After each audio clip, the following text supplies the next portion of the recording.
Hey there, welcome to Brad Arrows. Tonight, we've got hours of chilling horror stories combined with soothing rain sounds to help you relax and sleep. Before you drift off, leave a comment below and let us know where you're listening from and what time it is. If these stories give you chills, don't forget to like, share, and subscribe. Get cozy and let the fear take over.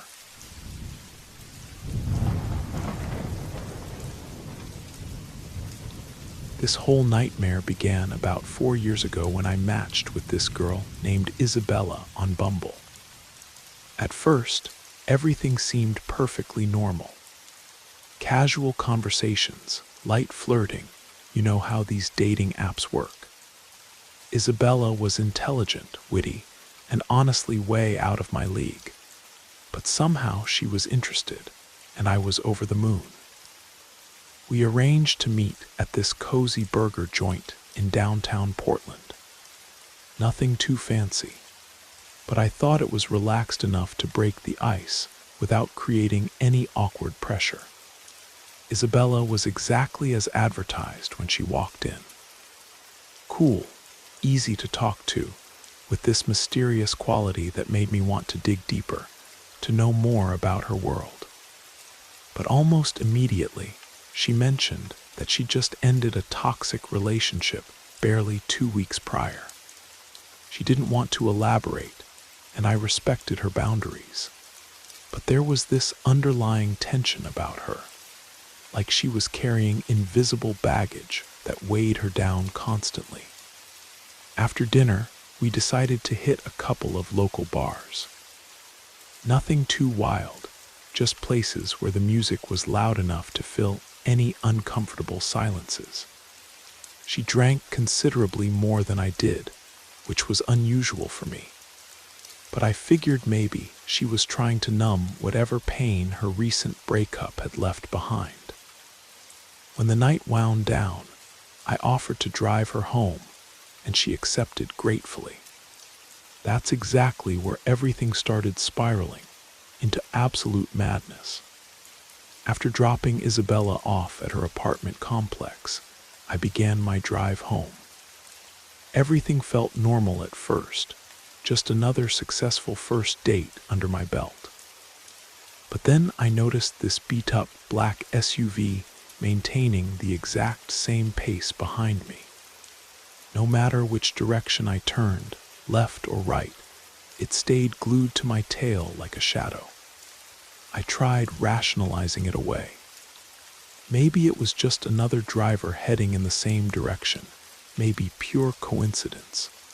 But as block after block passed, that vehicle never wavered from its position behind me. This sinking feeling started growing in my stomach, spreading through my chest like ice water. I couldn't shake the overwhelming sensation that someone was deliberately following me. Not wanting to panic prematurely, I called Isabella. She answered quickly, but her voice sounded tight, strained, like she was scared too. "Don't go home yet," she said firmly. "I'll call you back in a few minutes." I started driving in circles, passing 2 different police stations just to be safe, trying to lose the SUV without making any sudden movements that might escalate whatever situation I'd unknowingly walked into. About 20 minutes later, Isabella called back. Her voice was low, serious, and I could tell she was genuinely terrified. "Okay, you can go home now," she whispered. "But just act normal. Don't do anything that might seem suspicious or weird." That advice felt like a cruel joke at the time. Act normal when I was pretty sure someone was tailing me because of her ex-boyfriend's drama.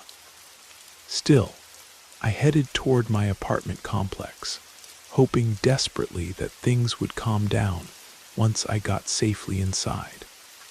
When I pulled into my parking area, I saw something that made my blood turn to ice in my veins. There were approximately 20 to 25 people hanging around the entrance to my building. Mostly Hispanic men, some with visible tattoos covering their arms and necks, others just looking menacing as hell. They definitely weren't what I'd call friendly neighbors having a late-night barbecue. Isabella's cousin was standing there among them, someone she'd warned me about before. According to her stories, this guy was heavily involved with a local gang, and from the bits and pieces she'd told me, he wasn't someone you'd want to cross paths with on a dark night. Then there was her older brother, a man who didn't belong to any gang, but clearly commanded serious respect from everyone gathered there. I froze completely, my heart hammering against my ribcage. I hadn't met any of these people before, and suddenly it felt like I was trapped in the middle of something way beyond my understanding or control.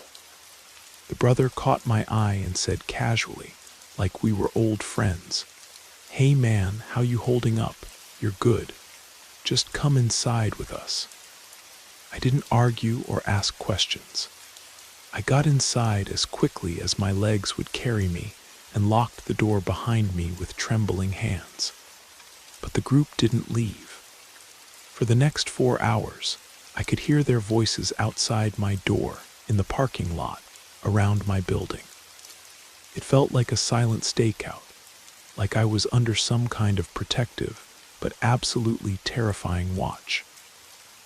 I tried not to panic, pacing my small apartment, trying to make sense of what was happening to my previously quiet life. At 2 o'clock in the morning, there was a firm knock on my door. It was Isabella's brother, still standing there like a guardian. "That shouldn't happen again," he said flatly, looking directly into my eyes. "You understand me?" I nodded, not trusting my voice to work properly. They left after that brief exchange, but the entire night stuck with me like a bad dream. The fear, the silence, the weight of all those eyes watching my door, protecting me from something I didn't even understand. The morning after that absolute nightmare, I woke up feeling like I'd been hit by a freight train. My head was pounding relentlessly. My hands were still shaking from leftover adrenaline, and I couldn't stop replaying every terrifying moment in my mind. I texted Isabella first thing, and she responded quickly, but her messages were short and tight. I could tell through the screen that she was rattled too. "Hey, last night was intense. Thanks for the warning, but man, I was seriously scared. It felt like I was trapped in some kind of action movie," I wrote. "Yeah, sorry I didn't tell you everything before our date. I didn't want to scare you off before we even met," she replied. "I get it, but honestly, I was terrified. It felt surreal, like none of it was actually happening to me."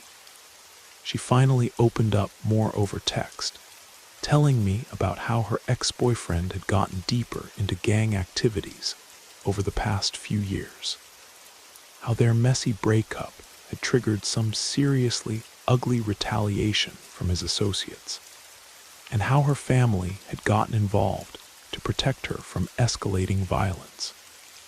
In the days following that night, I found myself constantly looking over my shoulder. Every unfamiliar car parked on my street, every shadow moving outside my windows, had me on high alert. Isabella noticed my paranoia, and it made her feel guilty about dragging me into her dangerous world. We ended up having several difficult conversations, with me trying to understand what she'd been through, and her dealing with the guilt of what her ex-boyfriend had done to both of us. At one point, I asked her directly if she thought this situation could end with actual violence. She was brutally honest, saying it was definitely possible, but her family had established tough boundaries with serious consequences, and they were committed to keeping both of us safe. I appreciated that honesty, but it was hard to shake the feeling that danger was lurking just around every corner, waiting for the right moment to strike. After that terrifying night, everything changed between Isabella and me. The fear and tension didn't just vanish into thin air. If anything, the weight of it all got heavier with each passing day. We talked extensively in the days that followed, but the more I learned about what she was still dealing with, the more I realized how much her dangerous past was still controlling every aspect of her present life. Her family was protective, absolutely, but the presence of those gang members hanging around my apartment wasn't just a one-time thing. It felt like a constant warning, a shadow that would follow me wherever I went. I tried to be patient and understanding, but I couldn't help feeling trapped in someone else's dangerous world, a world I never asked to be part of. I wanted a normal relationship, one where I didn't have to look over my shoulder constantly or worry about getting caught in the crossfire of someone else's violent past. Isabella was incredible, no doubt about that, but I started to see how much this whole situation was taking a serious toll on her mental health too. She was exhausted, scared, and honestly a little broken from everything she'd been through. One night, after a long, emotional conversation that ended with both of us crying, we agreed that maybe we weren't the right people for each other, at least not at that point in our lives. She needed time to heal without dragging someone else into her chaos, and I needed to protect myself from a situation that was clearly beyond my control. We parted on decent terms, promising to check in with each other down the road when things were safer and more stable. I moved out of that apartment a few months later. It wasn't easy leaving her behind, but I knew it was the safest decision for both of us. Sometimes I still wonder how things might have been different if I'd known about her ex-boyfriend and the gang connections from the very beginning. Maybe I wouldn't have gotten involved at all. But then again, maybe I would have missed out on meeting someone who was genuinely resilient and real despite her circumstances. If anything, that terrifying experience taught me to be more careful about red flags and to listen to my instincts when something feels off. I hope Isabella is doing okay now, wherever she is. I hope she's safe, healing, and finding peace. And for anyone reading this who uses Bumble or any dating app, watch your back, trust your gut instincts, and don't ignore the warning signs, no matter how amazing someone seems on the surface.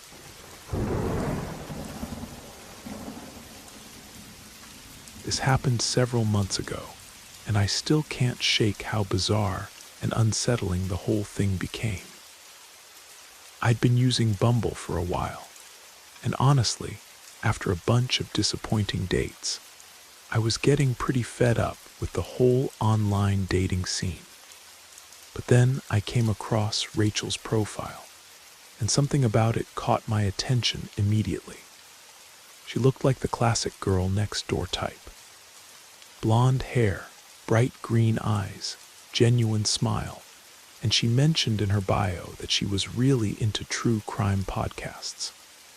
I thought, hey, maybe we'll actually have something substantial to talk about that isn't just the usual boring, what do you do for work? Small talk. So I liked one of her photos and sent her a message commenting on the podcast connection. To my surprise, she responded pretty quickly and seemed genuinely chill and interesting. We messaged back and forth for a couple of days, and it felt refreshingly easy. No weird pressure, no awkward pauses in conversation. We set up a date for Friday night at this charming little coffee shop downtown. I arrived early, nervously sipping my drink and hoping I didn't look like a complete social disaster. Then she walked in right on time, looking exactly like her pictures, which was already a good sign in the world of online dating. We started chatting, and honestly, it was turning out to be one of the best first dates I'd experienced in a very long time. We talked about books, music, random silly stuff, the kind of conversations that make you think, yeah, maybe this could actually go somewhere real.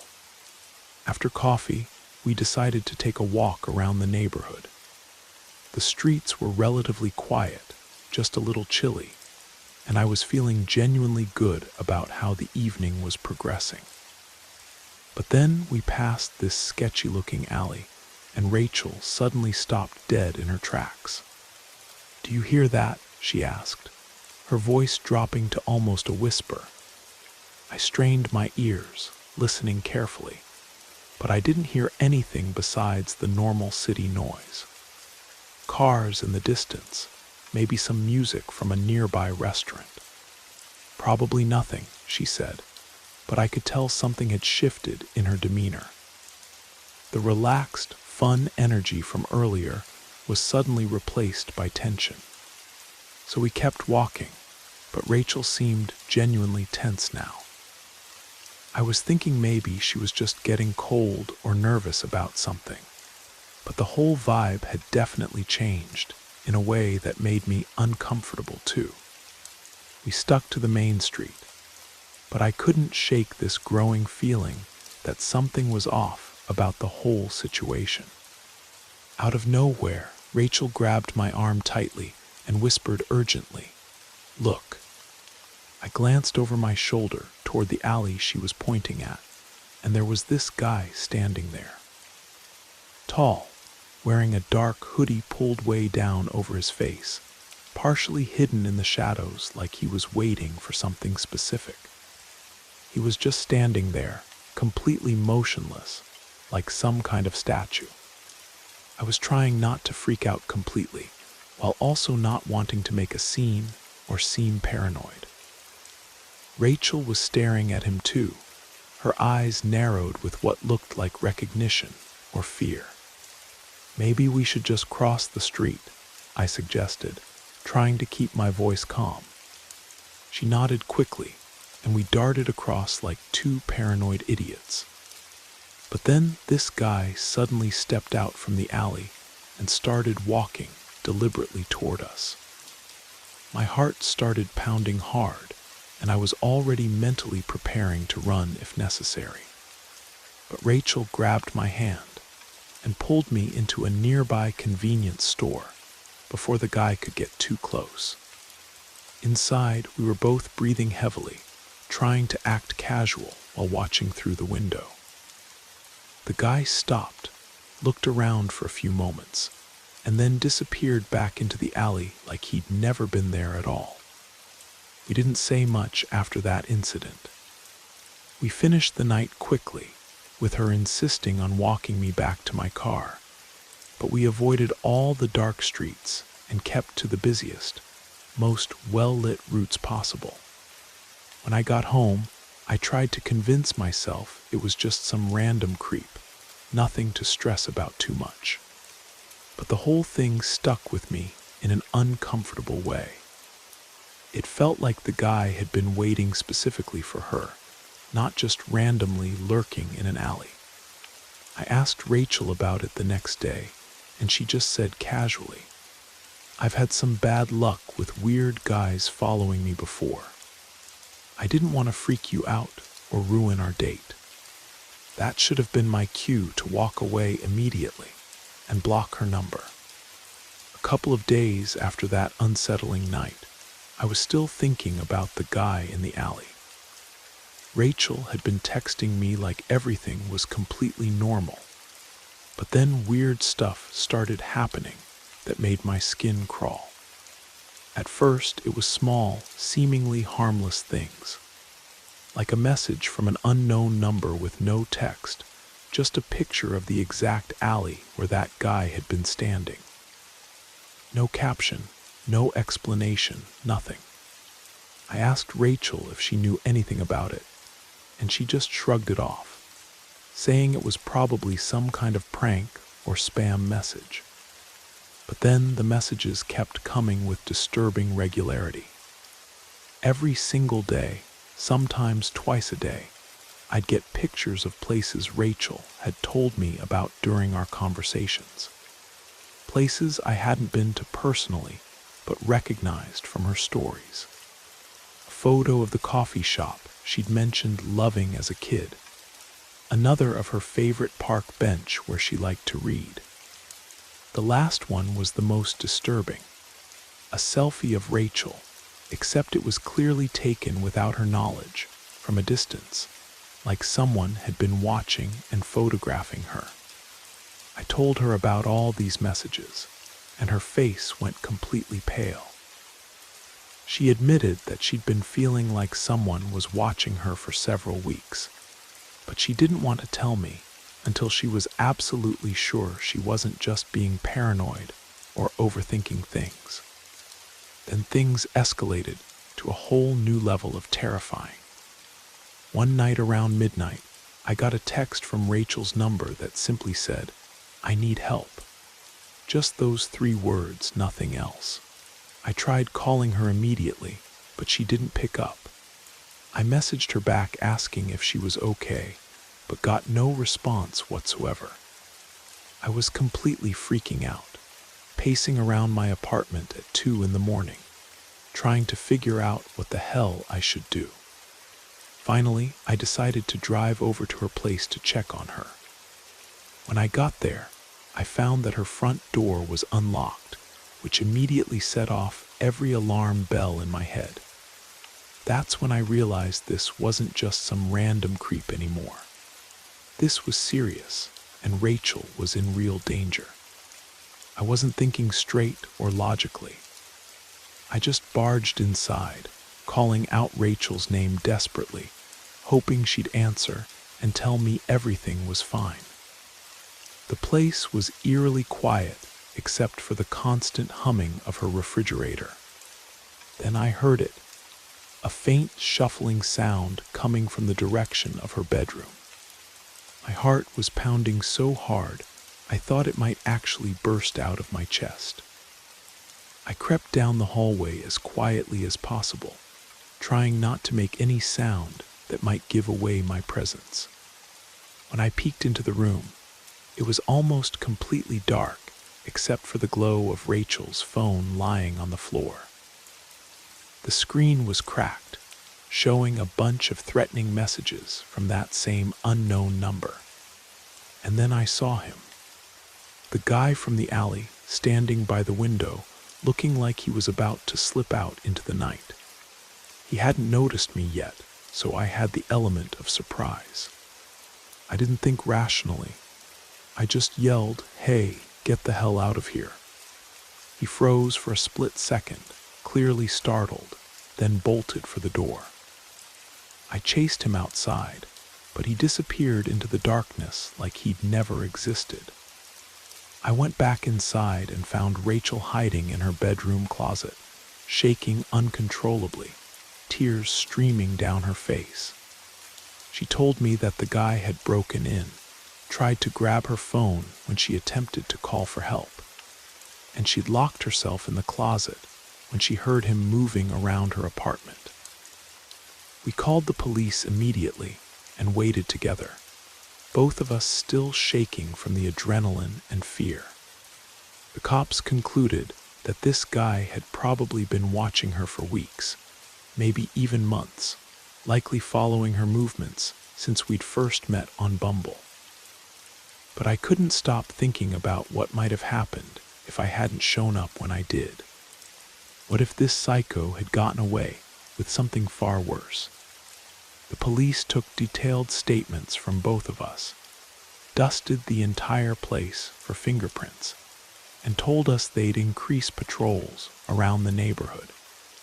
They even suggested that Rachel change her phone number completely and tighten up all her social media privacy settings to make herself harder to track.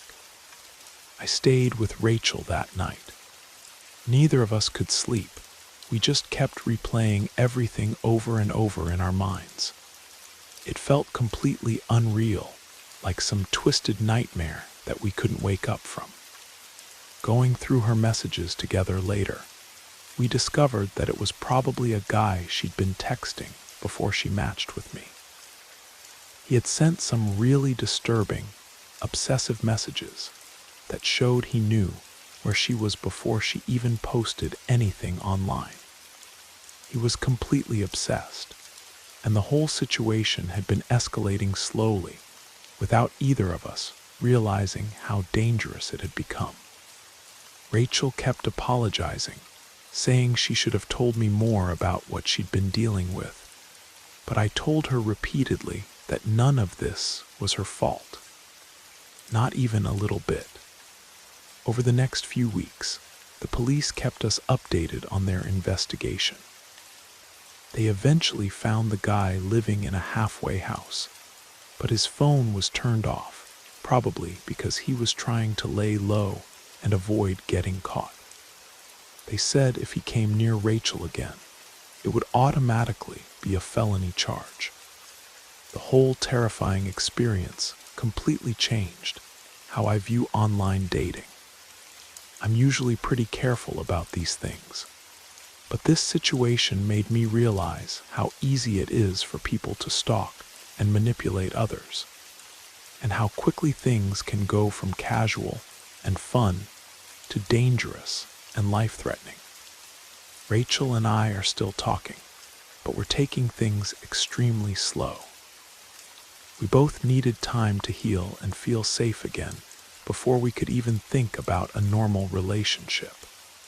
So yeah, if you're ever using dating apps like Bumble, please be incredibly careful. Trust your gut instincts when something feels off. If someone seems weird or too intense, don't hesitate to block and report them immediately.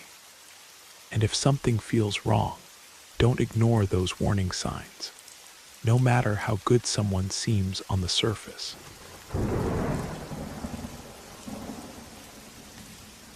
So I matched with this guy named David on Match.com. At first, everything seemed perfectly fine. He was charming, funny, seemed pretty normal and well-adjusted. We spent a few weeks chatting online, and I was honestly excited when we finally set up our first date. It was nothing fancy, just coffee and a walk in a nearby park. Fast forward to our second date, which was supposed to be casual drinks at some local spots downtown. At first, David was absolutely the life of the party, cracking jokes, smiling like everything was wonderful. Then somewhere between the third and fourth drink, something shifted dramatically in his demeanor. He suddenly got very quiet and pulled out his phone. His hand was shaking noticeably, and he whispered urgently, "I think those guys by the door are watching me. They're waiting for me to leave." I glanced over toward the entrance. Just some random guys chatting and laughing, nothing threatening about them at all. But David looked like he genuinely believed they were some kind of threat. I tried to laugh it off. "Dude, it's just a regular bar. No one's out to get you here." But he wasn't having any of my reassurance. He kept checking his phone obsessively, like he was tracking something dangerous, and kept saying repeatedly, "We need to get out of here right now. This isn't safe." I told him maybe we should head back to my car, which was parked a few blocks away. I figured a walk in the fresh air might clear his head and help him relax. But once we hit this quieter part of the street, where there weren't many people around, he started turning his paranoia on me. Suddenly, he was saying that I was in on whatever conspiracy he was imagining. Like I was trying to trap him or set him up for something sinister. I tried to call his friend to come pick him up, thinking maybe he just needed someone familiar to help him calm down. But David grabbed my phone right out of my hand, looking wild-eyed and desperate. He snarled at me, "You're trying to call the cops on me, aren't you?" Then he stepped way too close, invading my personal space, and told me in this threatening voice, "You don't want to make this situation worse for yourself." At that moment, I was completely frozen with fear. The street was empty, the night was cold, and his breath smelled like whiskey mixed with something sharp I couldn't identify. I genuinely thought, if he actually hurts me here, no one will find me until morning. Thankfully, his friend finally showed up and managed to get him out of there. I left as fast as my legs could carry me and spent the rest of the night shaking, heart racing, replaying every terrifying moment. The next day, David acted like absolutely none of it had happened, like he'd completely blacked out or something. I told him I couldn't keep seeing him because he was unpredictable and honestly scary when he drank. After that night, I couldn't stop replaying everything in my head. How quickly things had flipped from a fun night out to holy shit, I need to get out of here immediately. I kept telling myself that maybe I'd misread the situation, that maybe David was just stressed or having a particularly bad night. But something deep down told me that was just wishful thinking. I didn't reply to his texts for 2 days. Then, when I finally did respond, he acted like nothing unusual had happened, like he had absolutely zero memory of being paranoid or aggressive toward me. He sent me a message. "Hey, sorry if I was weird that night. It was probably just the drinks. Want to meet up again soon?" I stared at my phone, my heart sinking. How could someone behave like that 1 minute and then pretend it never happened the next? It felt like gaslighting, like he was trying to rewrite reality so I'd question my own memory and sanity. Still, part of me wanted to believe he could be better, that maybe he really was struggling with something he didn't understand. So, against my better judgment, I agreed to one more meetup. I thought maybe I could get a clearer picture, see if this was just a one-time incident or something more serious. We met at a quiet cafe during the day. David seemed calm, almost too calm. I asked about that night gently, and he shrugged, said he remembered bits and pieces, blaming the alcohol again. But his eyes kept darting around the room like he was constantly scanning for threats I couldn't see. Then out of nowhere, he got this twitch in his jaw and muttered, "You don't know what it's like, having people following you, watching your every move. I can't trust anyone anymore." I asked him who he thought was following him, but he just shook his head and changed the subject abruptly. It wasn't just paranoia anymore. It was something darker, something broken inside him that felt dangerous. That was the moment I realized I was in way over my head. This wasn't just a bad night or a rough patch in his life. It was a serious warning sign. The charming guy I'd met on Match was masking something volatile, something I definitely didn't want to get tangled up in. I told him I needed space, and he didn't fight me on it.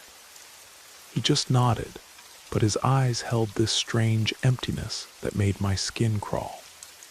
That night, I changed all my locks, deleted my dating profile completely, and started sleeping with my phone right by my bed, ready to call for help if I ever saw him lurking around outside my apartment. Because deep down, I knew that sometimes the real horror stories don't come from ghosts or monsters. They come from the people you think you can trust, the ones who seem normal on the surface, but are hiding something much darker underneath. After I cut things off with David, I thought I could finally breathe again and move on with my life. I told a few close friends what had happened, and they were supportive, but also genuinely concerned. They kept saying things like, "You're lucky you got out when you did." And honestly, I didn't really feel lucky at the time. I felt like I'd barely dodged something that could have gone much, much worse. But then the weird stuff started happening, and I realized maybe I hadn't escaped as cleanly as I'd hoped. At first, it was small things that I tried to rationalize away. I'd see a shadow out of the corner of my eye when walking home late from work. My phone would buzz with calls from unknown numbers, but when I answered, no one would be there. Once I got home to my apartment building and noticed a car idling nearby that looked familiar, too familiar for comfort. I tried not to think too much about it, telling myself I was just being paranoid after everything that had happened. But my gut kept twisting into knots. One night I was getting groceries at my usual store, and I caught someone watching me from across the street. When I looked directly at them, they walked away quickly, but I knew exactly who it was. David. I was absolutely certain it was him. I didn't want to believe it. Maybe it was just a coincidence. Maybe I was seeing things that weren't there. But my instincts were screaming that something was very wrong. I started avoiding going out alone whenever possible. I took different routes home from work and changed up my routine completely. I called my friend Emma and told her everything that was happening. She insisted on coming over to stay with me, and she brought pepper spray and a stun gun. Things I'd never thought I'd need in my normal, quiet life. One evening, about 2 weeks after our breakup, I was home alone when I heard a noise outside my window. It was late, and the street was unusually quiet for that time of night. I looked out cautiously and saw a figure standing near the bushes below my second-floor window. It was David. He wasn't trying to hide or be sneaky. He just stood there, looking up at my apartment like he was waiting for something to happen. My heart completely stopped. I wanted to scream, but I was frozen with terror. I called 911 immediately and whispered what was happening. They said they'd send someone out right away, but by the time the officer arrived, David was gone, vanished like he'd never been there at all. The cops said they'd patrol the area more frequently, but they explained that stalking cases are incredibly tricky unless the person is actually caught in the act of doing something illegal. I changed my locks again and installed a security camera that pointed directly at the bushes below my window. Every night after that, I checked the footage obsessively, but David never showed up again in person. Still, the anxiety never went away. The feeling that someone was watching, waiting in the shadows, never really left me.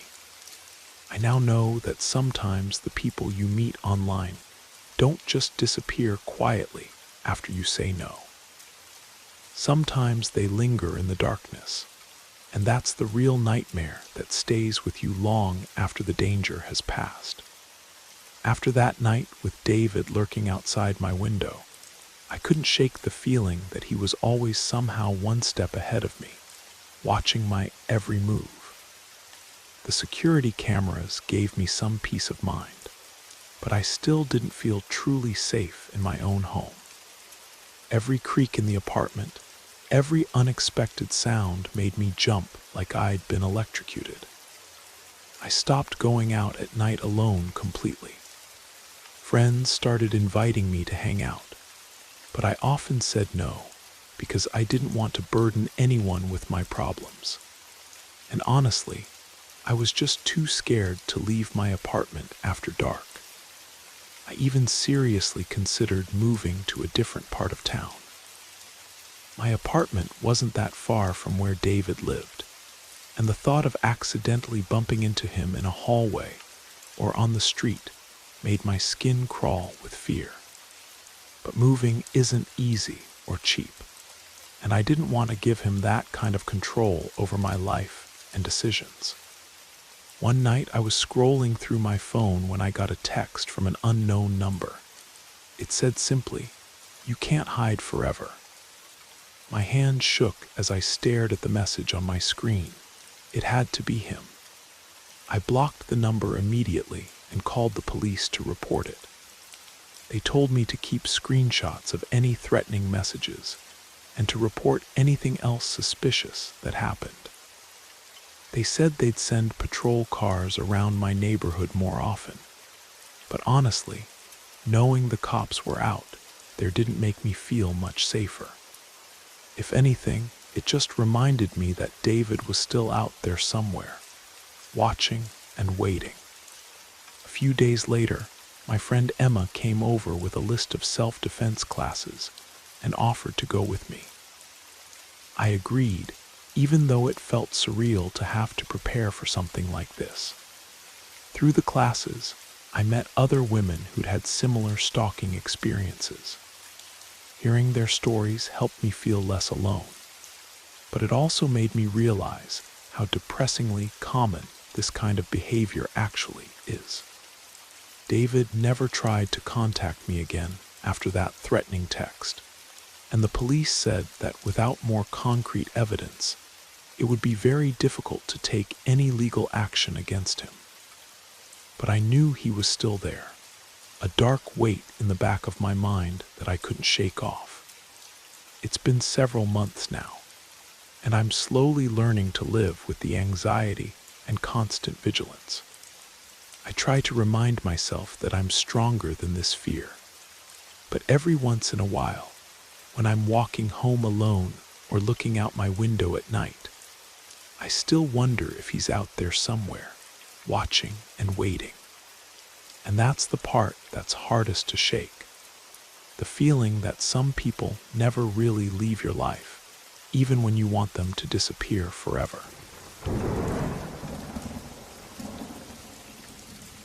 This happened a few years ago, but it still completely rattles me every time I think about it. I'm not exaggerating when I say it felt like something straight out of a psychological thriller movie. I'm posting this partly because I still get weird, unsettling feelings about it sometimes, and partly as a heads up to anyone who ever gets that gut feeling that something's seriously off. Please trust those instincts.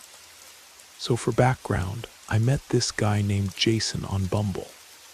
He seemed nice enough at first.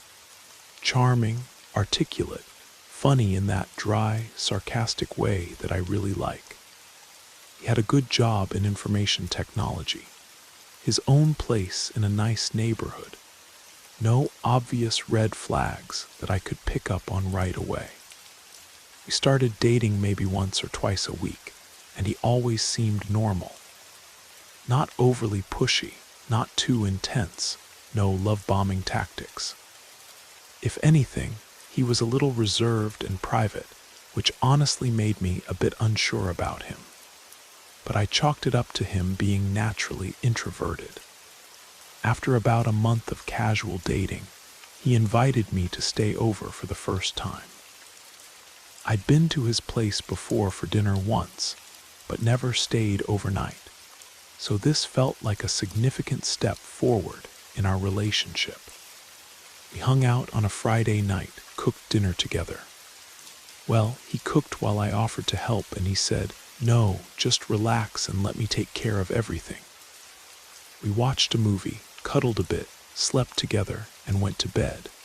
Nothing seemed weird or off.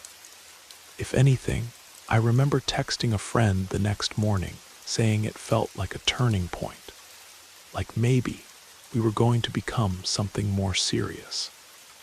Then the next morning, and this is where everything gets absolutely insane, he got up early for work. I was off that day, so I planned to sleep in.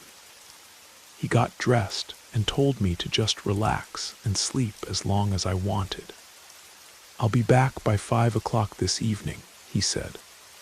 "Okay, thanks," I might just chill here for a bit and then head home, I replied. Actually, just stay inside today, he said with a smile.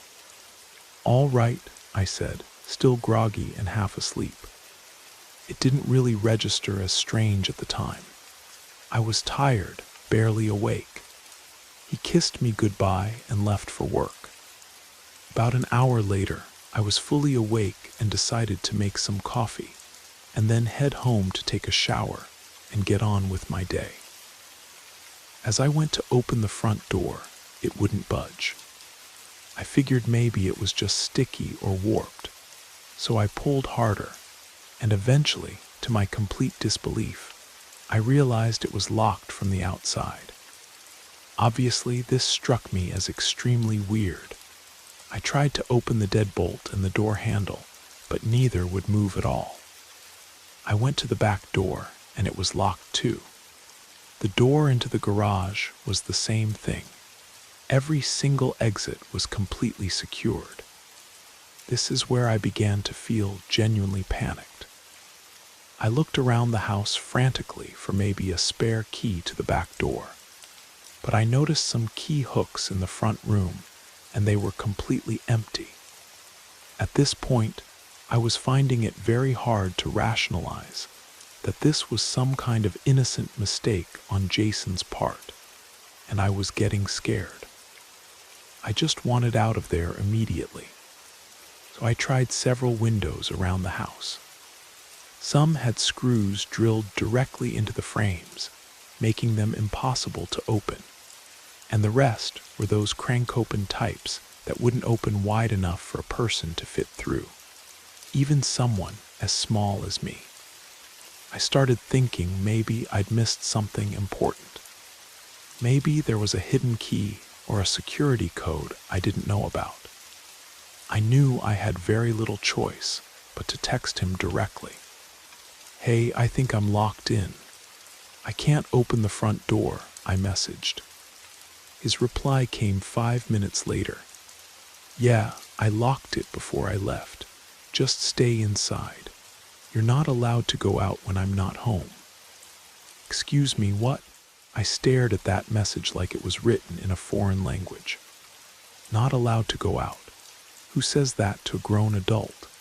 I genuinely thought it had to be some kind of joke at first, like maybe he meant it in a haha, just stay safe kind of way. I responded immediately. Are you serious? I need to leave right now. No reply. I called him multiple times. No answer. I left a voicemail, waited 10 minutes, called again. Nothing. I started to panic for real. Full body sweat, heart racing, the works. I realized I was completely alone in a house I could not get out of, and this wasn't just oops, I accidentally locked the door on my way out. No, this was completely intentional. He had used actual keys to lock every exterior door, and then taken all the keys with him when he left. I was locked inside like a prisoner, like some kind of pet. At this point, I was absolutely freaking out. I didn't know his neighbors, I didn't have their phone numbers, and I didn't want to draw attention by banging on windows and screaming. I couldn't climb out without breaking something, and I didn't know if I'd even be able to do that without seriously hurting myself. He lived in a raised house, and the windows were small and positioned high up on the walls. Eventually, I found a tiny tool kit in a laundry cabinet. I kid you not, I spent almost an hour prying the frame off one of the side doors until I could slide the bolt back manually. My hands were shaking the entire time, and I was honestly terrified that he might come back before I could get the door open. When I finally got the door loose and slipped outside, I felt like I'd just escaped from a hostage situation. I ran down his driveway and didn't stop running until I was completely off his street. I called a friend, told her everything that had happened, and stayed at her place for the next 2 days while I tried to process what I just experienced. I blocked Jason immediately on everything: phone, social media, dating apps, everything. He never tried to contact me again, which almost makes the whole thing creepier. Like he either realized how completely messed up his behavior was, or maybe he just didn't care enough to try to explain himself. I still don't know what his endgame was.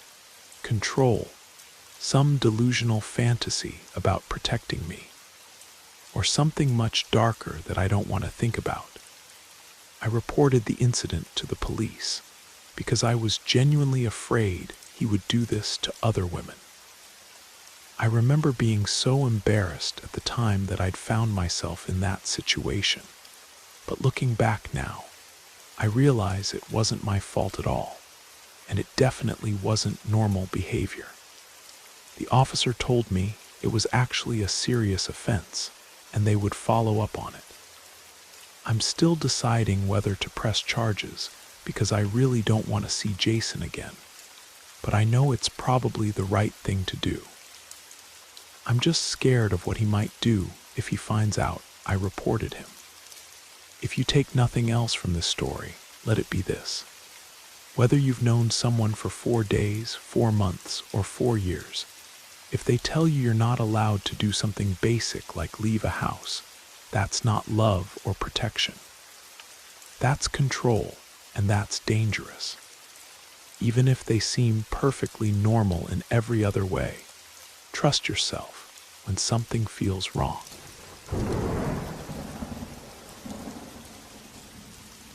So this happened to me several months ago, and honestly, I'm still kind of creeped out just thinking about it. I met this guy named Marcus on Tinder.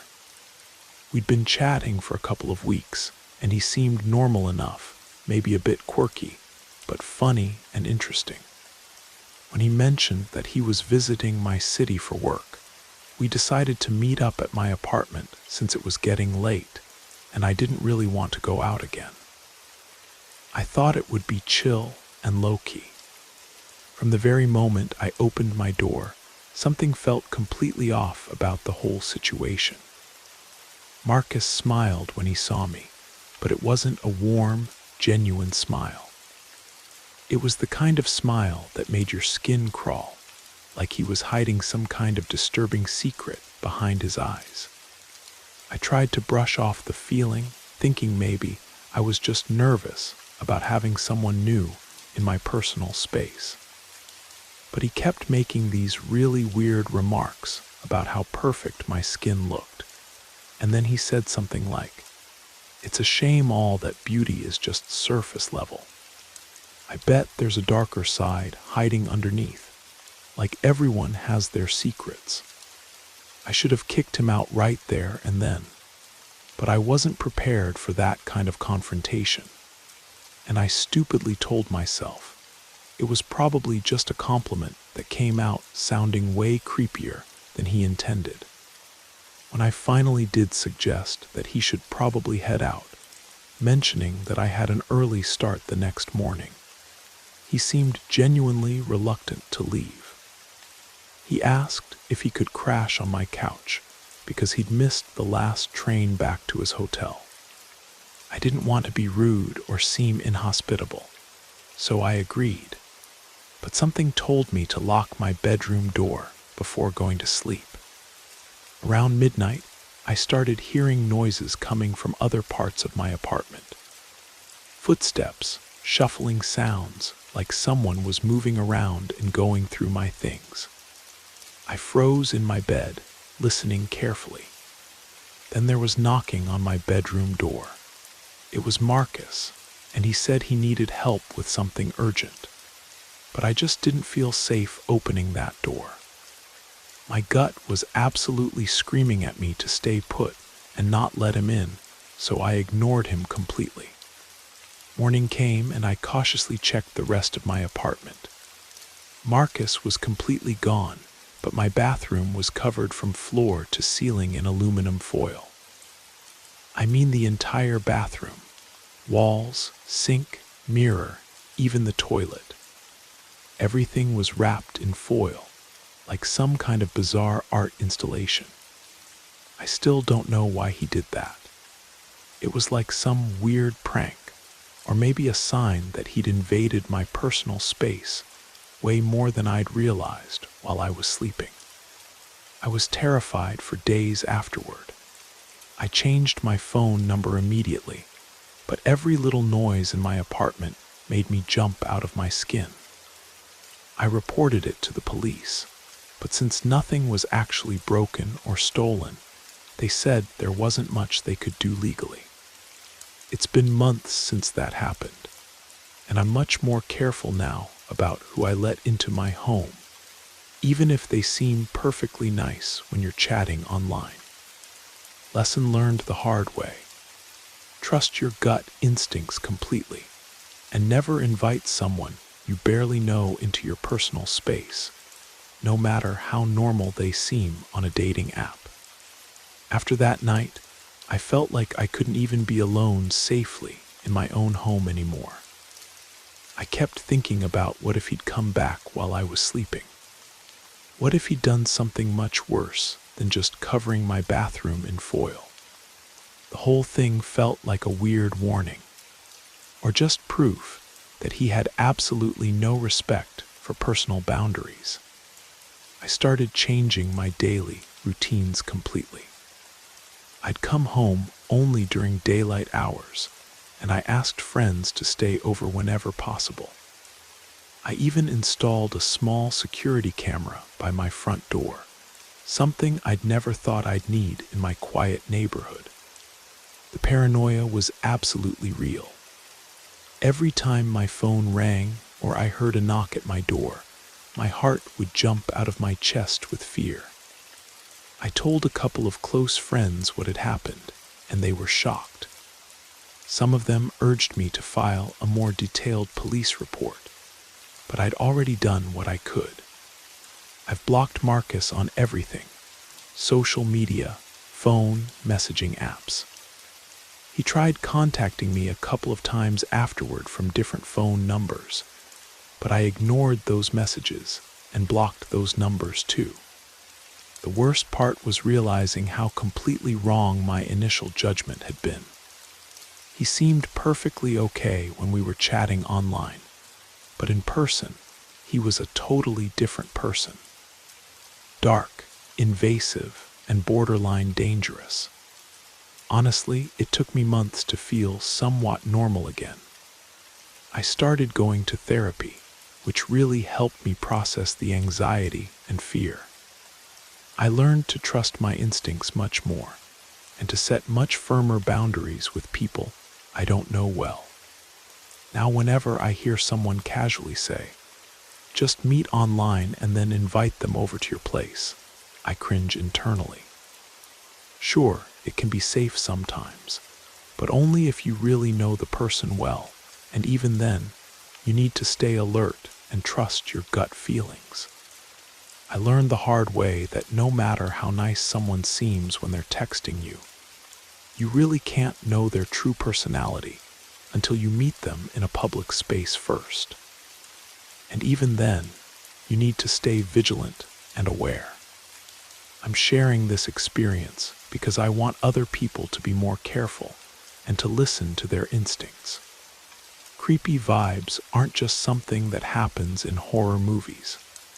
They're real, and they can happen to absolutely anyone.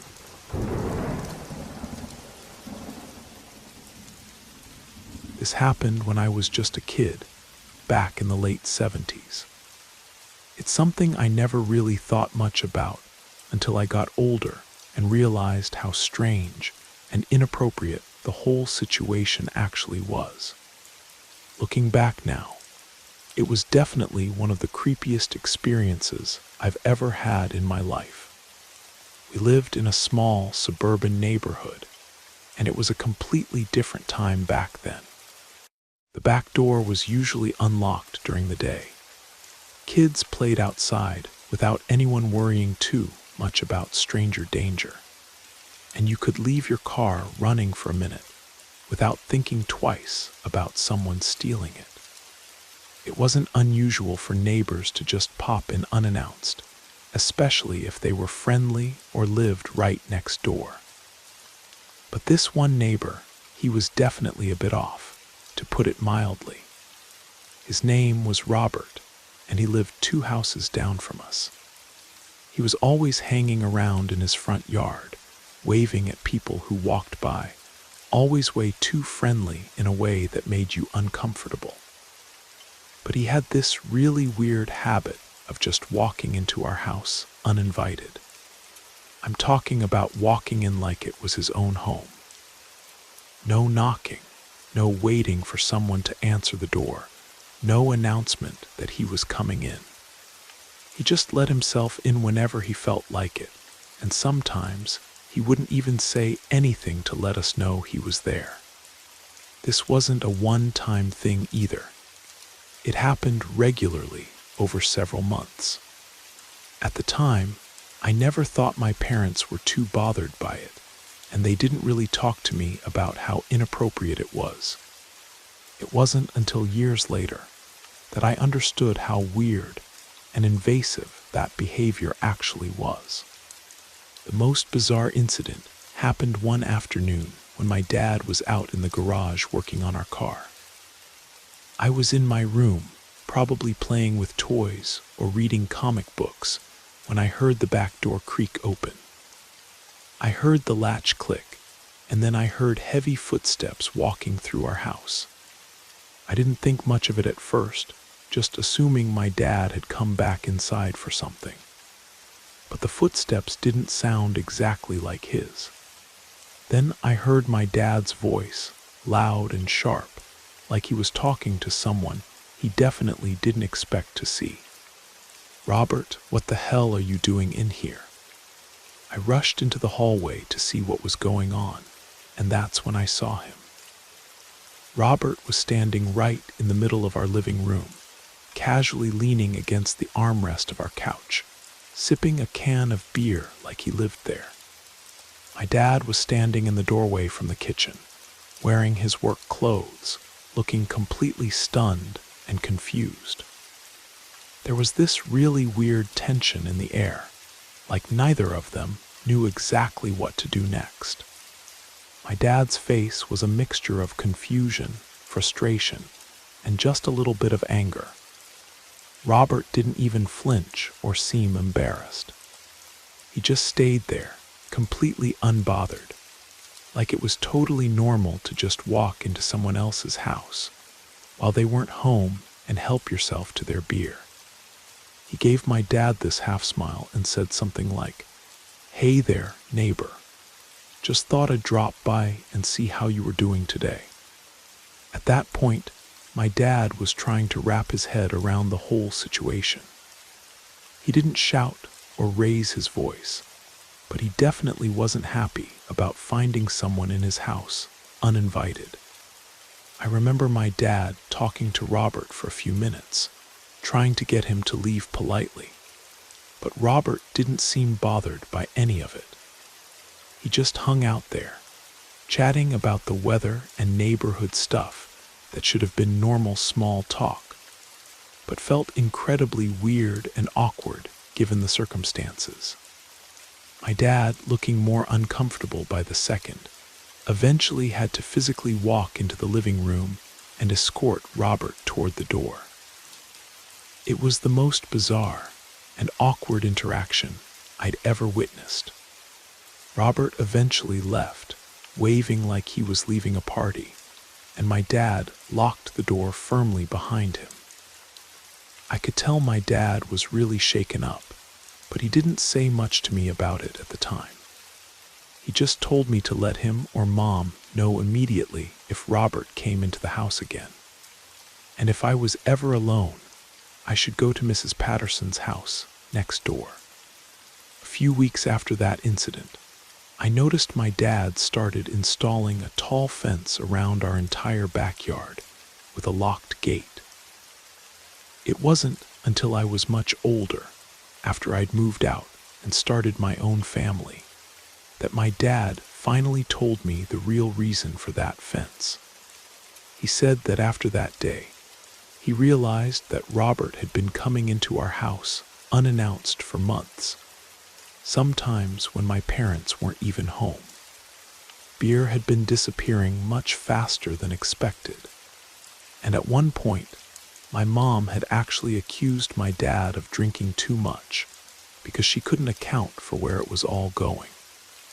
My dad asked Robert directly how often he'd been stopping by uninvited, and Robert casually admitted that he would just walk right into our house regularly, checking out the kitchen, sitting on the couch, watching television, like he was at his own home. After that conversation, my dad decided the whole situation had to stop immediately. The fence wasn't for privacy or for a dog. It was specifically because my dad wanted to make sure Robert couldn't just walk into our house whenever he felt like it. He was getting seriously unsettled by Robert's complete lack of boundaries and respect for our family's privacy and safety. My parents never told me how bad the situation really was because they didn't want us kids to worry or be scared. So we just assumed it was all normal neighborly behavior. But looking back, it was incredibly creepy and inappropriate. I can't imagine just walking into someone else's house whenever I felt like it, let alone staying there like I was an invited guest when the family wasn't even home. We eventually moved away to a different town, and I have absolutely no idea what happened to Robert after that. I'll never forget how normal it all seemed at the time, and how naive I was about the whole situation. Now, as an adult with my own family, I look back and think about all the ways that situation could have ended very differently, and much worse.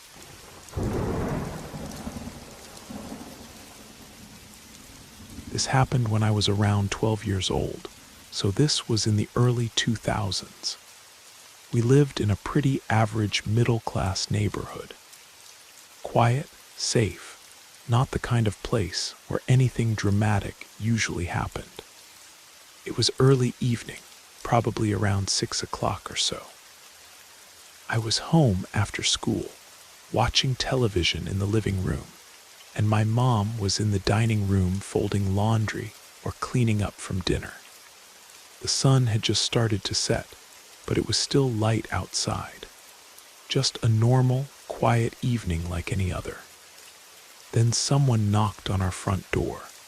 Not a light, polite knock, but more like someone trying to get your attention urgently.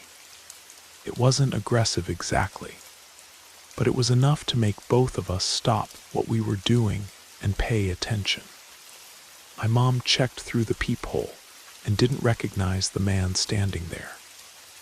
She told me quietly to be silent and not to make any noise that would let him know we were home. I asked her who it was, and she whispered, "No idea, but we're not opening that door." She was always cautious about things like that, especially when my dad wasn't home to help if something went wrong. The guy knocked several more times, waited a bit, and then we assumed he'd given up and left.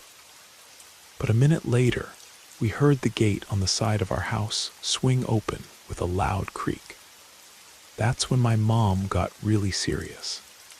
Our side gate wasn't locked, just latched, and it wouldn't stop someone who was really determined to get into our backyard. She told me firmly to go to the hallway and stay out of sight.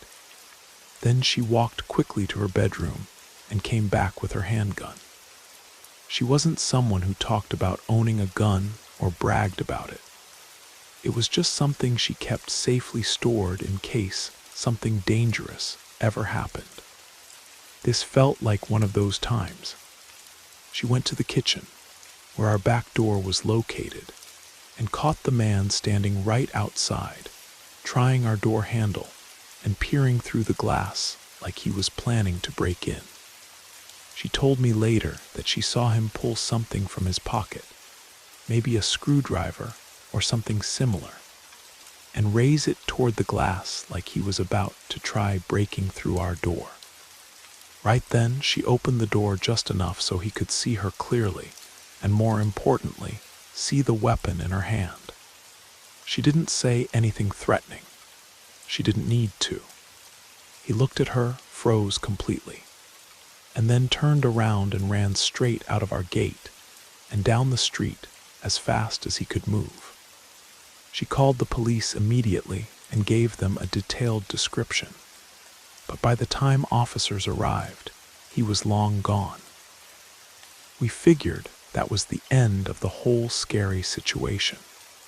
But the next day, we got a follow-up call from a police officer. The same man had broken into another house not far from ours later that same night. He'd tried getting in through a window, slipped while climbing, and injured his leg badly enough that neighbors heard him and called for help. That's how they caught him. It turns out he had a criminal record. Nothing violent as far as we heard, but a string of break-ins and burglaries, and he'd served time in prison before. The officer said he probably wasn't targeting our family specifically, just looking for houses that seemed empty or vulnerable. We never had another incident like that, but I still think about it sometimes. My mom stayed calm and acted quickly and decisively. If she hadn't seen him when she did, or if she hadn't been prepared to defend our home, who knows how far he would have gotten or what might have happened to us.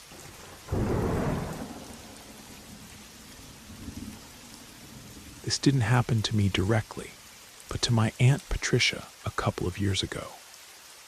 She lives in a quiet residential neighborhood, one of those older suburbs with long, narrow lots, tall fences between houses, and big backyards. The kind of place where people don't worry too much about locking their doors in the middle of the day, which, as we found out, isn't always the smartest approach. It was around 3 o'clock in the afternoon on a weekend. Broad daylight, completely normal afternoon. Her house has a detached garage in the back and a little outdoor kitchen setup near the back patio, where she was preparing food for a family dinner that night. Her phone was inside the house, so she wasn't distracted by calls or messages. Because of how her backyard is designed, with a big privacy fence and several large trees, she couldn't hear anything coming from the front of the house while she was working outside. After being outside for maybe 20 or 30 minutes, she walked back into the house through the back door, which leads directly into her kitchen. From there, her living room is just a few steps away and visible through a wide archway. That's when she saw them. 2 men in the middle of carrying her large flat-screen television out of her house. She said they were halfway across the living room, holding the TV between them, clearly planning to take it out the front door. They hadn't heard her come in through the back, and when she stepped through the door and saw them, there was this frozen moment where everyone just stared at each other in complete shock. Then she screamed, like full-throat, terrified scream that probably woke up the entire neighborhood. Both men immediately panicked. They dropped the television right there on her hardwood floor, completely shattering the screen and bending the frame. And then they ran straight out the front door, leaving it wide open behind them. She was shaking so badly she could barely dial 911, but she managed to call for help. The police arrived pretty quickly and took a detailed report. They checked for fingerprints, talked to neighbors, and pulled what they could from her doorbell camera, which unfortunately hadn't caught them entering the house. But it did get clear footage of them running out in a panic. There were no license plates visible on their car and no clear shots of their faces. They were never caught, as far as we know. It seems like they'd been watching her house, and assumed no one was home. They probably saw her go out to the backyard and didn't realize she was still on the property. The strange part is that they must have come in through the front door, possibly even knocked first to make sure no one would answer. There was no sign of forced entry anywhere, which suggests the front door was probably unlocked, which she admits she sometimes did during the day in her safe neighborhood. What struck me most about the whole incident was how fast it all happened. In broad daylight, in a quiet neighborhood, while she was home the entire time. No one expects to walk into their own house and see strangers trying to rob them. Since then, she's upgraded all her locks and keeps every door secured, even during the day. She still gets nervous when she's home alone, especially if she's in the backyard for too long, because she can't see what's happening at the front of her house. It's just a reminder that you should lock your doors, even in the middle of the day. And maybe take a quick look around before you walk into your own home, just to be safe.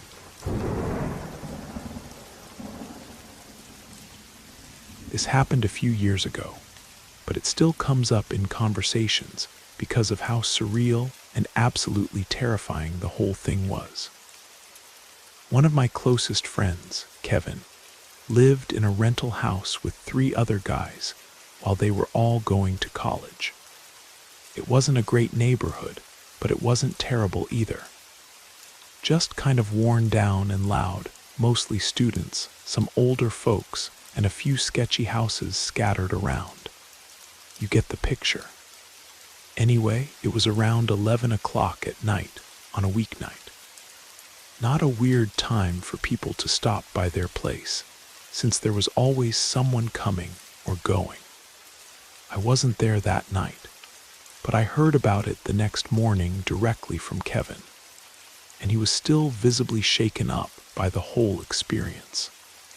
Here's what happened. He was in his room playing video games or watching YouTube videos when someone banged loudly on their front door. One of the guys he lived with opened the door without really thinking about who it might be or checking first. That's when 4 men pushed their way inside aggressively, moving fast like they weren't messing around or playing games. One of them had a gun and immediately shoved it against Kevin's neck, pushing him up against the wall in the hallway. They didn't scream or make dramatic threats. They just said something like, "Where are the drugs?" It wasn't a question. It was an assumption, like they were absolutely sure that's what they'd find in the house. Kevin kept saying repeatedly, "We don't have any drugs. We don't have anything like that. I swear to God." He offered to let them take whatever they wanted, money, electronics, anything of value, but they were focused entirely on finding drugs. While the guy with the gun held Kevin against the wall, the other 3 went through the entire house systematically. They searched every room thoroughly, pulled out drawers, opened closets, looked under beds. They didn't destroy the place completely, but it was clear they were experienced at doing this kind of search. It wasn't chaotic or random. It was methodical and organized. The whole terrifying ordeal lasted maybe 5 or 6 minutes, but for Kevin, it felt like forever.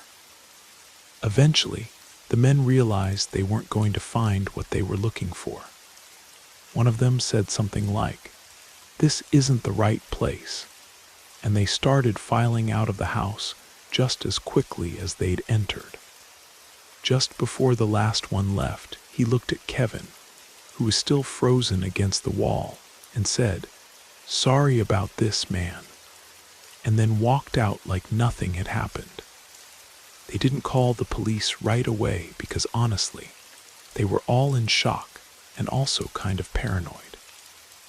Even though they didn't have serious drugs, friends did sometimes bring marijuana around when they had parties, and they were worried about getting in trouble.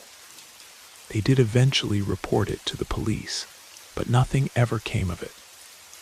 No arrests, no follow-ups, just a report filed somewhere in the system. The running theory, and what the cops seemed to think too, is that the men were looking for someone else. Probably a house down the street or around the block.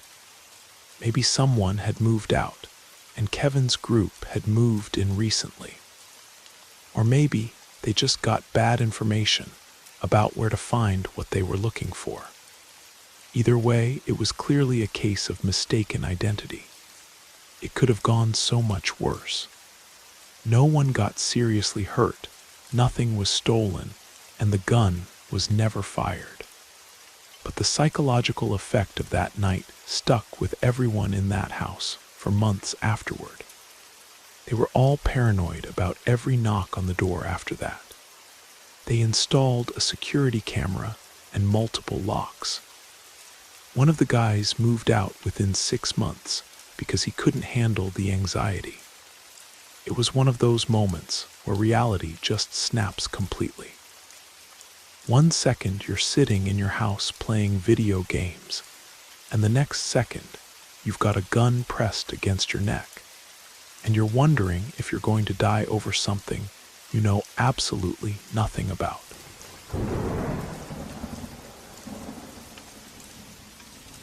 This happened when I was a teenager, probably around 15 or 16 years old. I was spending the night at my best friend Nathan's house, and what happened that night has never totally made sense to either of us. We still talk about it sometimes, just trying to figure out what the hell that person was doing there, or who he even was. Nathan lived in a 2-story house with his mom and younger sister. That night, it was just the two of us and his mom at home. His little sister was staying with relatives for the weekend, and his mom had gone to bed early after a long day at work. We were downstairs in the living room watching movies and eating junk food, like we always did when I stayed over. I don't remember exactly what time it was when we finally decided to go to sleep, but it was definitely late, past midnight for sure. We were both sleeping on couches in the living room. It was dark, and the only light came from one of those dim kitchen night lights that stayed on all the time. I'm naturally a light sleeper, and at some point in the middle of the night, I woke up because I heard what sounded like a door creaking open. I thought maybe it was Nathan's mom getting up to use the bathroom or get a drink of water. But then I saw movement near the front of the room. There was a man standing in the hallway. He was just a silhouette against the kitchen light, so I couldn't make out much detail, just that he was an adult wearing a dark hoodie or jacket.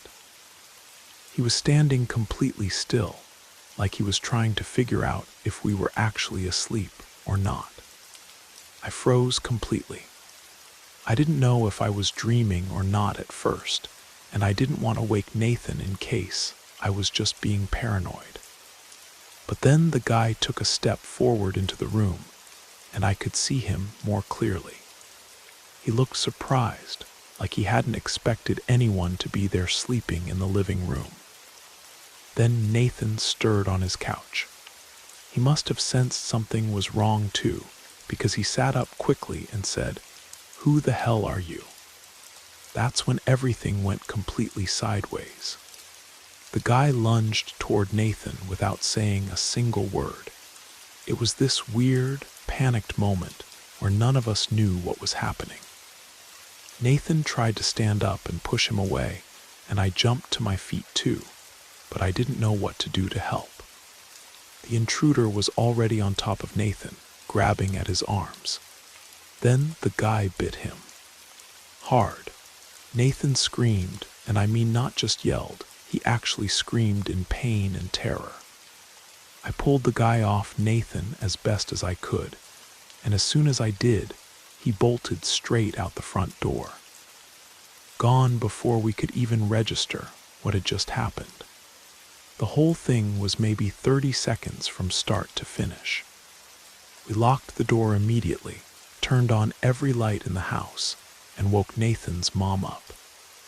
She called the police right away and took Nathan to urgent care.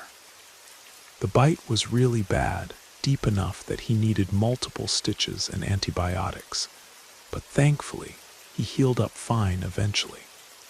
Police came and took a detailed report, but they never figured out who the guy was. No fingerprints, no signs of forced entry anywhere. It's possible the front door was unlocked, but we honestly don't remember checking it before we went to sleep. The only description we could give was pretty vague. Adult male, dark clothes, medium build, maybe in his 30s or 40s. It all happened so fast, and the lighting was terrible. We never saw him again, and nothing else like that ever happened in that neighborhood, as far as we know. The cops thought it might have been a drug-related thing, or someone confusing the house for somewhere else. Maybe he thought the place was empty and was trying to steal something. Or maybe he was just mentally unstable. It's the fact that we still don't know what happened that bothers me the most. Who breaks into a house, sees two teenagers sleeping in the living room, and the first thing they do is attack one of them and bite him. The whole thing has faded into that strange, blurry part of memory where it feels like a bad dream. Until you remember the scar on Nathan's forearm, and the police report that proves it wasn't just our imagination.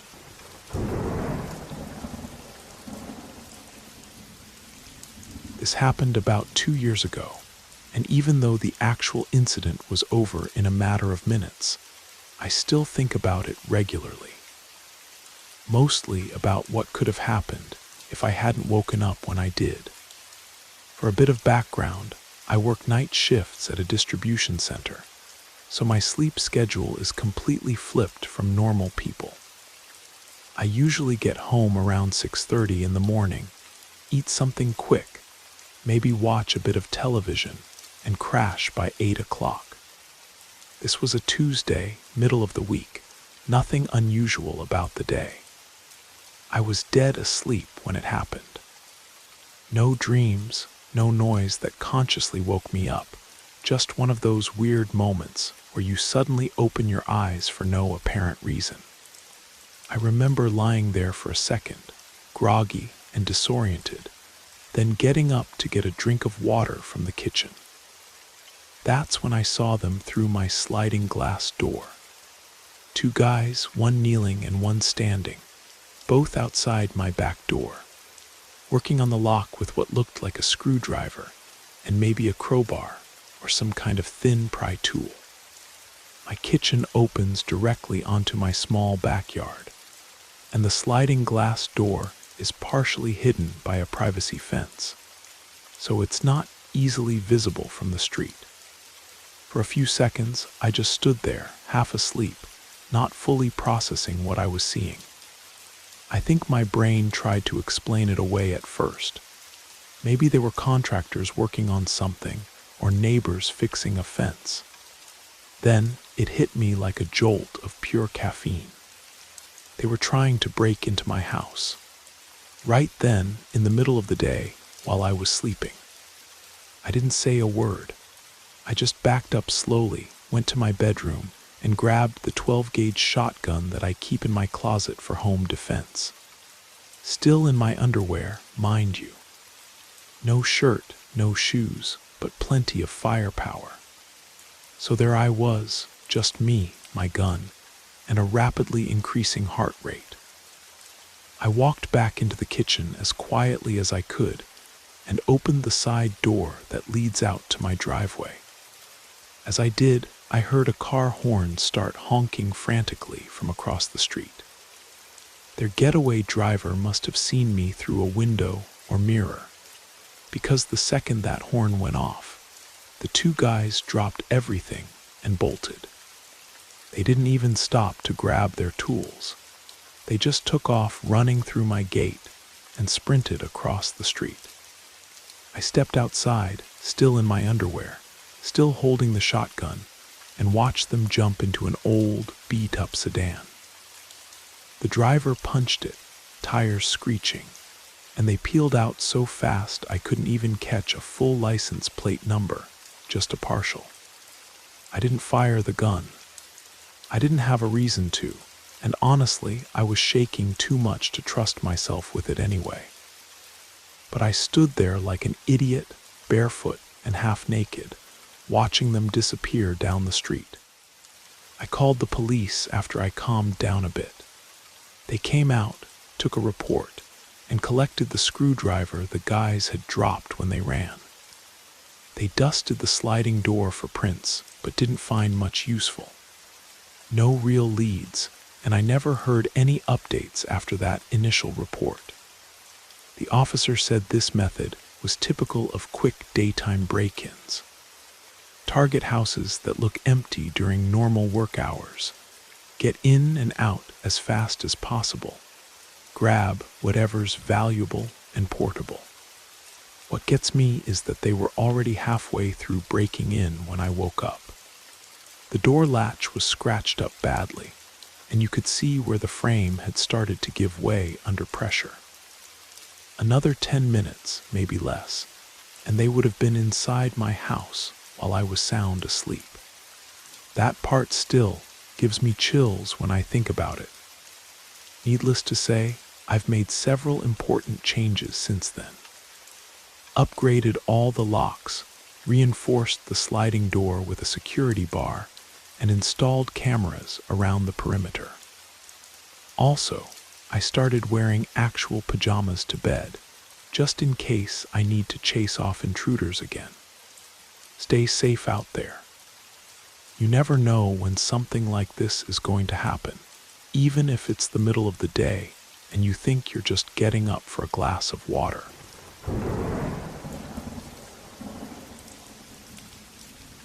I've been putting off sharing this story for several months because I'm still not entirely sure what to make of it. The unease still sits in the pit of my stomach like a stone. I'm a 27-year-old woman who lives alone in a small townhouse tucked away on a quiet street. It's a nice neighborhood, not a lot of foot traffic, mostly families and elderly neighbors. I feel safe there most of the time, and I've always been reasonably vigilant about security. Motion lights, a couple of cameras, a doorbell cam. I always lock up, check windows, and I make sure to lock the bathroom door when I shower, even though no one else is around. One Saturday, I was home alone cleaning and catching up on laundry. I decided to take a long, hot shower around 6 o'clock in the evening. I was in there for about 15 minutes, maybe a bit longer, just trying to relax after a busy week. The bathroom is pretty small, and the shower is in the corner next to the only window in the room. I'm not one of those people who gets paranoid about someone sneaking up while I'm showering, but I always check to make sure the blinds are closed properly. I did the same thing this time. When I finished and got out, though, I felt off. I couldn't quite place it at first, but there was this weird feeling in the air, like something had shifted while I wasn't paying attention. I quickly wrapped a towel around myself and walked back to the bathroom door. That's when I noticed it.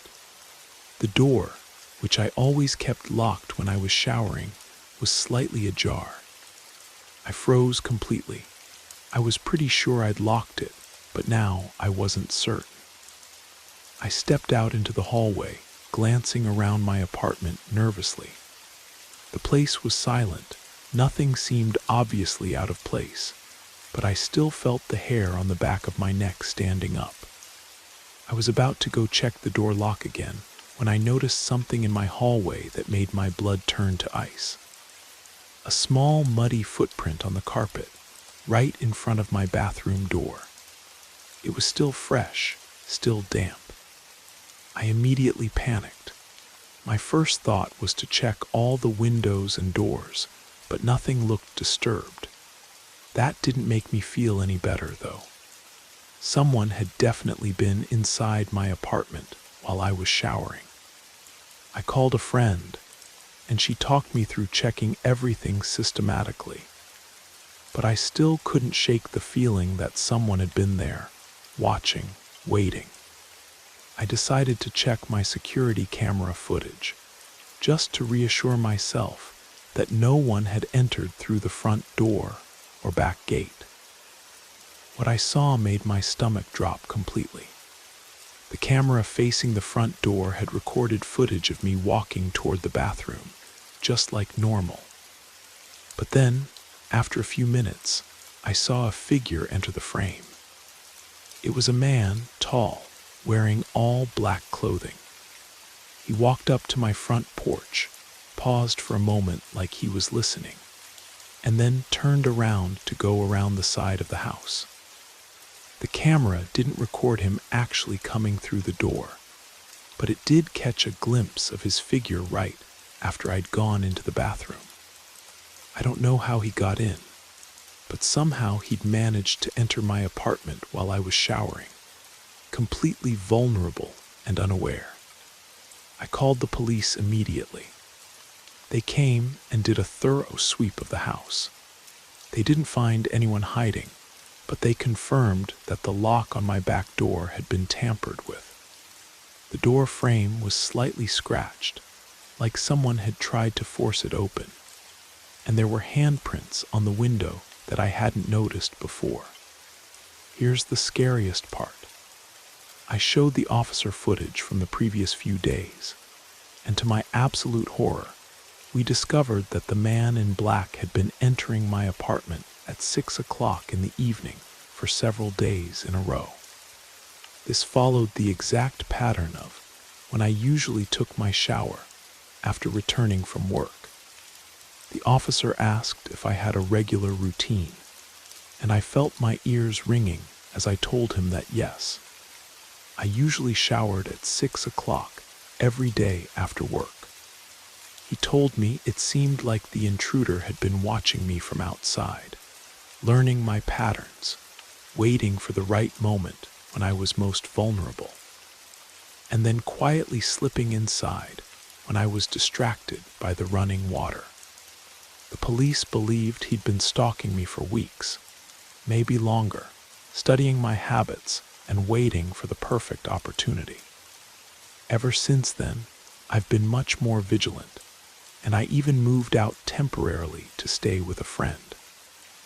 I also installed much better locks and upgraded my entire security system. But the thought of someone watching me, learning my schedule, waiting for that moment when I was completely unaware and defenseless, it chills me to the bone every time I think about it. And I still don't know how he figured out exactly what time I took my shower every day. The police suggested that I cover the bathroom window completely, or consider whether anyone I'd had a close relationship with might be doing this. I'd had a few ex-boyfriends, but I hadn't had contact with any of them for a long time.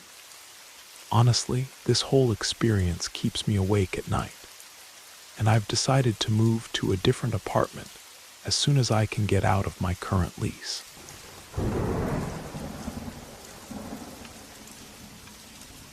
I'm not even sure why I'm writing this. Therapy didn't help much, and talking to my mom just gets me a blank stare and don't talk about that stuff. I haven't been back to my hometown in 8 years, and I never will be again. My dad was the sheriff of a small county in western North Carolina for close to 25 years. I won't name the specific county, not because I'm worried you'll find me, but because I don't think it matters. You've probably driven through a place like it. Population maybe 6,000, a gas station, a Dollar General, and lots of trees. I grew up thinking my dad was the toughest, smartest man alive. The kind of guy who knew everybody by name, could could walk into a room and settle a fight just by clearing his throat. He was fair, honest, and he never missed church unless he was on call. People respected him, but there was always something in his demeanor, like a part of him was wound too tight, and he was afraid that if he let go, it would all unravel. He drank, but never too much. He didn't talk about work at home, and he absolutely hated the woods. I mean, he really hated them. Kind of strange for a mountain sheriff, right? We lived about 10 miles from the national forest boundary. My friends and I would ride bikes up and down those back roads, daring each other to go into the woods after dark. You know, typical rural kid stuff. But if I was out past sundown, even by a minute, my dad would come looking for me like the house was on fire. I got grounded for a week one time because I went squirrel hunting with a buddy without telling him first. And it wasn't the grounding that scared me. It was the look on his face, like he thought I was already gone. He died in 2017. Heart attack. It was sudden and shocking. My mom found him in the garage, slumped over the riding mower like he'd just leaned in for a nap. He was only 61. At the funeral, my mom asked me to help go through his office, just to clean up, maybe donate his old uniforms to the local museum. It was a weird, quiet couple of days. A lot of framed awards, a shoebox full of old keys he'd never labeled, guns, of course, a folded flag, and a filing cabinet in the closet, padlocked shut. The key was in his desk drawer, taped underneath. Inside the cabinet were maybe a dozen manila folders, all labeled the same way, 3-letter initials and a date. No notes, no case files, just names like JDW 1982 and RMC 1997. Underneath the folders, stuffed in the bottom drawer, was a hand-drawn map. It was on old paper, folded like a road atlas, starting to soften where it had been folded and unfolded many times. My dad had drawn our entire county by hand, every ridge line, every creek bed, every old fire road. And scattered throughout the forest were red X's, maybe 30 or 40 of them. No labels, no explanation of what the X's meant. Some were way off in the back country, miles from anything. A few were uncomfortably close to the town limits. In the corner of the map, in faded black ink, were 7 words. They don't go missing, they go back. At first, I thought maybe it was a tracker for missing persons. That would have made sense, right? Dad was a cop. People go missing sometimes. Maybe he was keeping his own records off the books. But when I brought it up to my mom, her face went slack, like she'd aged 10 years in 10 seconds. She just said, "You need to burn that right now." I asked her why, and she just kept shaking her head and saying, "That was his burden, not yours." So I took the map and the folders and drove out to our fire pit just down the hill from the house. I didn't even hesitate. I threw it all and everything except one folder I kept in my truck without really knowing why and lit it up. The paper curled up fast, blackened, and turned to ash within seconds. All of it except one thing. A small square of that old parchment, about the size of a business card, floated out of the fire and landed on my foot, completely untouched. It had a date written on it, April 12th, 1991.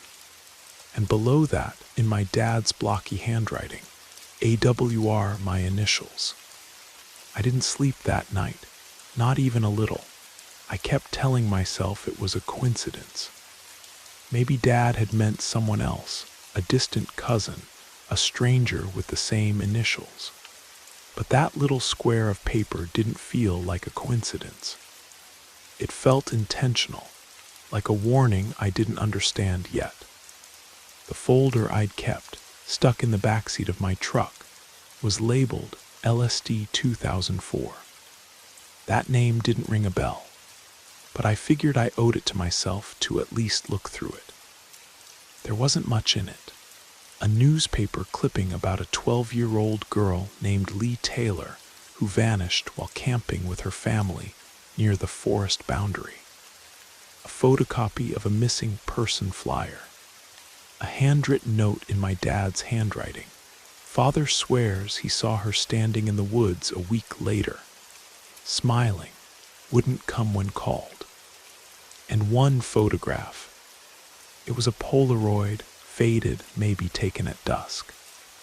It showed the tree line just off one of the Forest Service roads.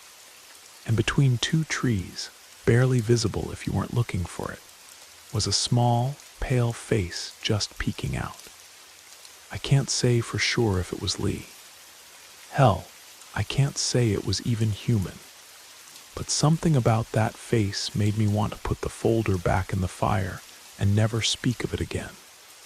Instead, I started digging. Over the next few weeks, I spent every night researching old missing person reports from our county. Some were obvious accidents, car wrecks, drownings, even a couple that were solved years later. But a few stuck out. They weren't just missing.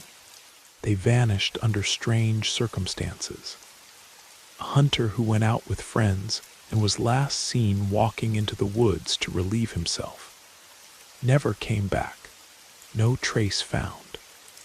A teenager who supposedly ran away from home, but left his wallet, keys, and shoes behind. His mom swears she saw him outside the kitchen window 6 months later, just standing by the tree line. A man who was found naked and disoriented in the woods after being missing for 3 days. He kept repeating the phrase, "I heard them whispering." All these cases happened near red X's on my dad's map. I didn't have the original anymore, but I remembered enough of the layout to cross-check it against Google Earth. The clusters lined up near old logging roads, near caves, near places with no cell service, and no reason to be out there unless you were looking to disappear. And here's the kicker. None of these cases made it past the local news. No FBI, no national spotlight, no unsolved mystery specials. Just quietly dropped, forgotten, or explained away as hikers getting lost. But my dad had been tracking them for decades. This is where it started getting bad. One Sunday, about a month after the funeral, I went to our old church, mostly to be with my mom, who still attended every week. Same old wooden pews, same hymns, same awkward hugs from people who didn't know what to say. But after the service, I noticed someone I'd never seen before. A man, maybe late 50s, wearing a too-tight dress shirt and slacks that didn't match. Balding, with these pale, watery eyes. He didn't talk to anyone, just stood by the back doors, hands folded like he was waiting. When we made eye contact, he smiled, but it wasn't warm. It was knowing. After I helped my mom into her car, I turned back to look for him, and he was gone. Later that night, I found a note tucked under my windshield wiper. A torn piece of paper that said, "You're looking in the wrong direction. It's not where they go, it's when." By early summer, I couldn't sleep. I couldn't think about anything else. I was obsessed. I started going out to the forest roads near the X's I remembered, just to see if anything felt off. Most nights, nothing happened. But on June 12th, I drove out to an overgrown pull-off near an old fire break. One, I remembered being near the center of the map, marked with 3 X's all within a half-mile. I parked, killed the engine, and waited. It was quiet. No birds, no crickets. Even the wind felt like it had stopped. I sat for about 45 minutes before I saw it. Movement, maybe 30 yards into the tree line.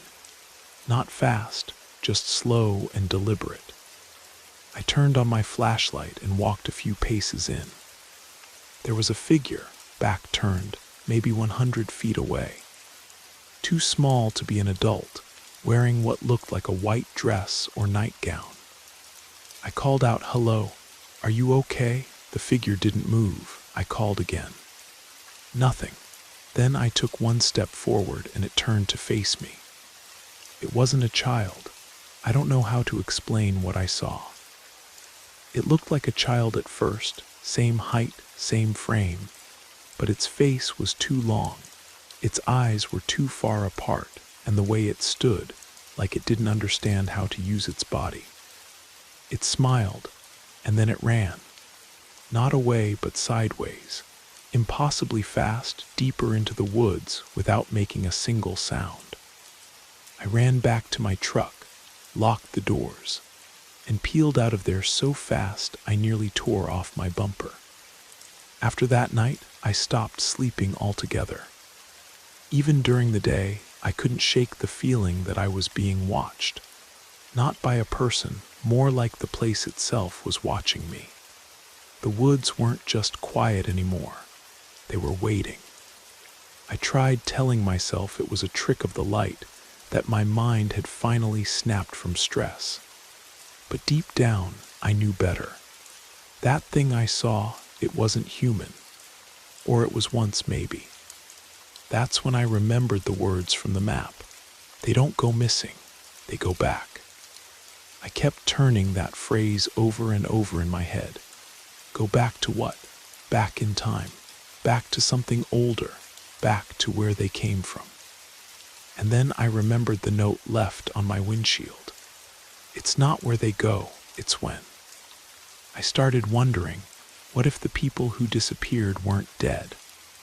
What if they weren't taken by some cryptid or cult or serial killer?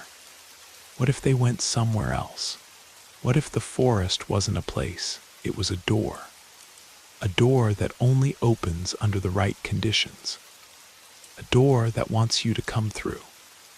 And once you do, you're not lost, you're back. I couldn't take it anymore. I drove back to my mom's place and told her I needed to know everything. I told her I knew about the map, the disappearances, the red X's. I even told her about the pale figure in the woods. She didn't say a word for a long time. Just sat at the kitchen table, hands folded like she was in church. Then she got up, went into the hall closet, and came back with a small wooden lock box I'd never seen before. She slid it across the table. This was the one folder he kept out of the cabinet, she said. I don't know why, but he said if anything ever happened to him, you needed to see it. And then you needed to burn it. I opened the box. Inside was a single manila envelope labeled AWR April 12th, 1991. My initials, my birthday. Inside were 3 things. A photo of me as a baby, bundled in a blanket, sitting outside what looked like a ranger station. A printed email chain between my dad and someone at the state police, dated 2004. It mentioned a boy found wandering near Chimney Rock Trail, roughly age 3, no ID, no match in missing persons databases. The state offered to quietly close the case and allow local custody due to family interest. And a handwritten note from my dad. He came back. Not the same, not at first, but he grew into himself. Maybe it needed a piece of him. Maybe it gave something back. I don't know, but I couldn't leave him out there. He's my son. I sat there for what felt like hours, shaking, cold. Because if I was found in the woods at 3 years old, where the hell was I before that? I don't know how much of this story you'll believe. If I read it a year ago, I'd think the person writing it was either unhinged or trying to sell a screenplay. But I'm telling you this because I can feel it happening again, whatever it is. I dream about the woods every night now, not just about being there, but longing to be there, like it's calling me home. I see the trees swaying in rhythm, even when there's no wind. I hear faint voices when I leave the windows open. Sometimes when I wake up, there's dirt on my feet. Last week I found a small red X scratched into the bark of the oak tree outside my apartment. I live in a suburb now, nowhere near North Carolina. It doesn't matter. It found me anyway. I know I can't run. My dad tried. That map was his attempt to understand it, maybe to stop it. But he couldn't, because they don't go missing. They go back, and I think I'm about to go back too. If you're reading this, don't come looking. Don't go into the woods alone. If you see a figure in white, don't speak to it. And whatever you do, don't answer if something whispers your name. I hope you enjoyed that. Let me know in the comments what kind of scary stories most unnerve you. Don't forget to hit the like button and subscribe for more scary stories. Thanks for listening.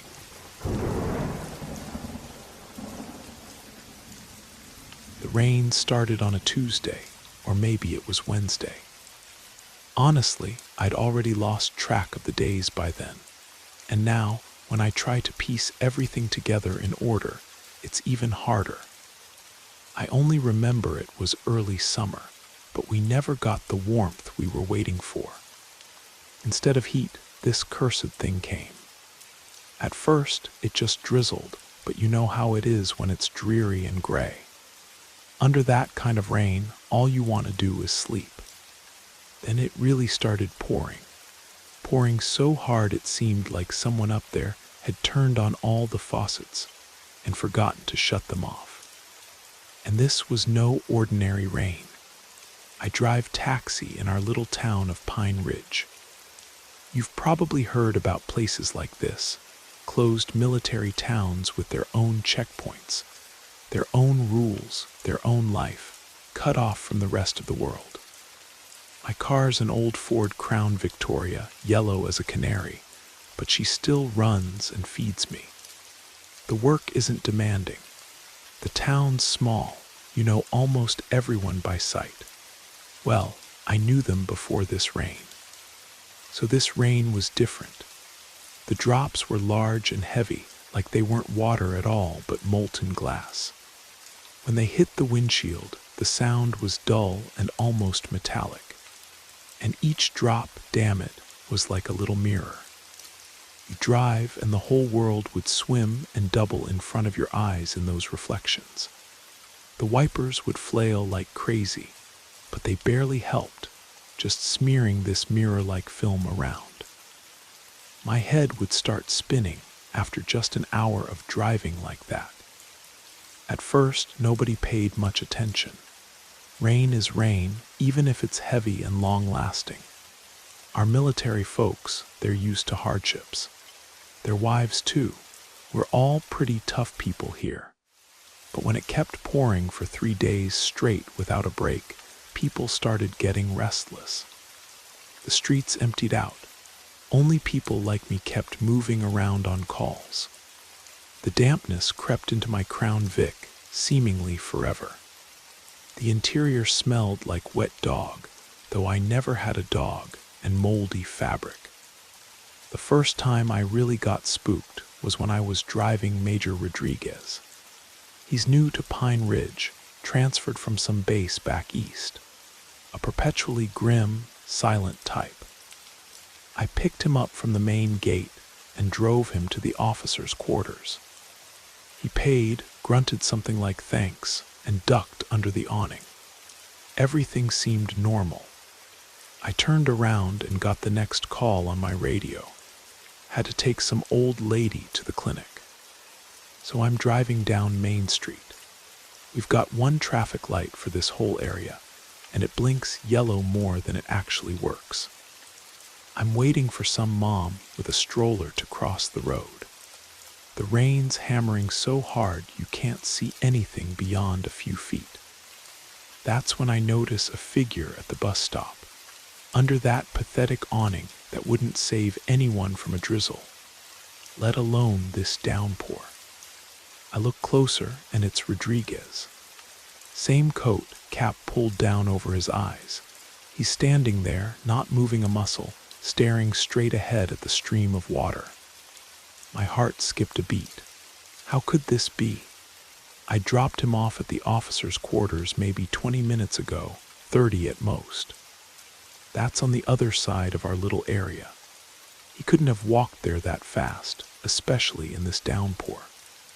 Maybe, I thought, he has an official vehicle and already went out on business. But then why would he be standing at a bus stop? And he had this strange, frozen look about him. I shook my head then. Marcus, I thought, you're working yourself to death. People can look alike. Who knows? The light turned green, and sometimes it actually worked. I drove off, but kept glancing in the rearview mirror. Rodriguez just kept standing there until the rain curtain hid him from view. An unpleasant feeling lingered, like when a tooth aches. It doesn't really hurt badly, but it won't leave you alone. That same evening, another weird thing happened. I was driving Diana Patterson, the wife of our neighbor down the street, Jake the mechanic. She was coming back from the store with her shopping bags. Usually, she's a chatty woman, talks your ear off the whole ride. But this time she was quiet, just staring tensely out the window. Well, I didn't push it either. This rain, it changes people somehow. Everyone's gotten jumpy. We drove past our only grocery store. The street light above the entrance glowed dimly. The shop window was covered in droplets like tears. Someone was standing by that window. I slowed down a bit, thinking maybe someone was trying to hail a cab. It was a woman's figure, bundled up in a coat, face hidden. And then Diana Patterson made this strange exhaling sound. I glanced at her. She was pale as a sheet, staring at that window without blinking. I looked there too. The woman by the window looked a lot like Diana Patterson, very much alike. But that's not what got to me. It was the reflection. The reflection of this woman in the wet glass of the shop window was living its own life. The woman turned her head slightly left, but the reflection turned right. Then the reflection froze while the real woman took a step. And then, and I saw this perfectly clearly, I swear, the reflection smiled. Smiled widely and terrifyingly, while the face of the real woman, or the one standing by the window, remained expressionless, hidden under her hood. "Marcus, dear, let's go quickly," Diana whispered, and her voice was trembling. I wasn't happy about stopping either. I pressed the gas, and goosebumps ran all over my skin. The whole way to Diana's house, she was silent, just crossing herself rapidly, over and over. I dropped her off. She shoved the money into my hand without even taking change, and ran into her building. I thought then that my mind was definitely going from this rain, from lack of sleep, from the constant dampness. It's like you're not even drinking, but you're seeing things. But the scariest part was waiting for me when I was putting my Crown Vic in the garage. This was toward the end of the second day of this endless flood. I'd almost resigned myself to the thought that my nerves were just shot. I parked the car, turned off the engine, sat there smoking. The rain was drumming on the garage's metal roof so loud it made your ears ring. And then from my old radio, which I never really turned off properly, just turned the volume down, came static, and then a voice. Diana's voice. Clear and distinct, but empty somehow, without intonation. "Marcus," it said, "you coming soon? Dinner's getting cold on the table." My cigarette fell from my fingers. Diana was at home, and she'd never had a radio. Well, except for my car radio, but why would I talk to her from there? I looked at the radio. It was off. The switch was in the off position. The light wasn't on, but the voice was there. I couldn't have been mistaken. That really shook me up. You know, before this there were some doubts. Maybe I was tired. Maybe I was imagining things. But hearing my wife's voice from a dead radio, that's no joke. I jumped out of the garage, didn't even bother locking the doors, and ran home. We have a private house for 2 families, an old one that was standing here even before the main base was built.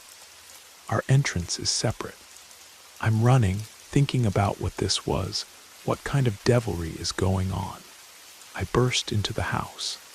Diana's in the kitchen, peeling potatoes. Alive, real. She turned to me and smiled. "Marcus, why do you look so disheveled? Did something happen?" I told her everything. About Rodriguez's double, about Diana Patterson and her reflection, about my own voice that I thought I heard on the street. I wasn't sure then that it was me, just had this terrible premonition. And now her voice from the radio. I was rambling, probably looked like a complete lunatic. I expected her to start laughing or tap her temple, but Diana listened silently, just getting paler and paler. When I finished, she came over, took my hands. Her hands were cold. "Marcus," she said quietly, "I believe you. Because I saw something strange today too, while you were on shift." Turns out she'd been watching from the window. She said at first it was just out of boredom. With this rain, you can't leave the house. TV shows nothing but static, cell service is almost gone. She was looking at the street, at the rare passers-by, and she saw things. She saw our neighbor, Mrs. Henderson, who'd been in the county hospital for a week with heart problems, calmly walking down Maple Street like she was going to buy bread. Only she walked somehow too straight, not like an old woman. Her face looked like hers, but also not, empty. Then she saw someone else from the guys at our plant, who should be on shift, but he was here, wandering in the rain. "And the scariest thing, Marcus," Diana whispered, her eyes frightened. "I saw you about an hour ago. You were walking down our street from the direction of the store. I was happy, thought you'd come home early. I wanted to wave from the window, but then I noticed you were walking somehow wrong. Slowly, head down. You were dressed like when you left this morning, but somehow not quite right. I called out, but you didn't even turn around. You walked past our house toward the old park, and then you just seemed to dissolve in the rain. I thought I was going crazy, and then you came bursting in. We sat in the kitchen, holding each other, listening to the rain hammering on the roof. For the first time in days, I was truly scared. Not for myself, but for Diana. If these somethings could take on people's appearances, walk around the streets, then no one was safe. And what I'd seen wasn't hallucinations. It was some new, terrible reality that had come to Pine Ridge, along with this endless mirror rain. "Not a word to anyone, Diana," I said firmly, though everything inside me was shaking. "Until we figure out what this devilry is, and we'll be very careful. Lock the door with all the locks, and if anything happens, tell me right away." We agreed on a simple password, a line from an old song that only the 2 of us knew. If one of us came to the door and didn't say the password or said it wrong, don't open it. Stupid, probably, like a children's game, but at that moment it seemed like the only protection. I went out for the next shift with a heavy heart. Diana watched me from the window until I disappeared around the corner. The rain was pouring like from a bucket. I got in my Crown Vic, started the engine, and drove out into a town that had transformed overnight from familiar and comfortable into a place full of hidden threats and silent, frightening doubles. Now I knew I had to watch out not just for the road. I started noticing them more often, or maybe I just became more attentive. The doubles were everywhere, but they behaved passively. They stood in the rain by stores, at bus stops, just by building walls. Sometimes they wandered slowly through the streets, ignoring the streams of water. Their faces were either hidden by hoods or seemed blurred, lacking clear features, especially from a distance. But if you managed to get a closer look, there was that emptiness in their eyes, the same thing I'd seen with Rodriguez at the bus stop. I realized they couldn't enter dry buildings. Several times I saw a double stop right at the threshold of a store or building entrance, but not go inside. They just stand and stare, as if an invisible wall was keeping them out. This was somewhat comforting. It meant Diana was really safe at home, as long as it stayed dry. But the whole street, the whole town under this rain was their territory, and they started showing interest in me. Not aggressive, no, more like a predator's curiosity. Once I was driving some bigwig from the base administration. He seemed real enough, nervous, kept talking about the damned rain, about communications going down again. I dropped him off at the admin building, and as soon as I pulled away, I looked in the mirror. There, by my car's rear door, stood a double, an exact copy of that official. He was standing and looking after me. I went cold but didn't show it. I smoothly drove off, and he just kept standing there until I turned the corner. Then there was another incident. A double tried to flag me down, a young guy I didn't know. He was thumbing for a ride by the roadside. I instinctively slowed down, work is work, but he just stood there, not moving, smiling. A smile from ear to ear, but empty eyes. And he was standing right in the heaviest downpour, not even trying to take shelter under the bus stop awning. It gave me the creeps. I hit the gas, and he just kept standing there with that smile. I started to feel like they'd marked my Crown Vic. Maybe because of the color, bright yellow, or just because I was one of the few constantly moving around town. Several times I noticed the same double figure wrapped in a dark coat, faceless, in different parts of Pine Ridge within the span of an hour. Like he was following me, moving with some inhuman speed. Every evening I'd come home drained, not so much from work as from this constant tension.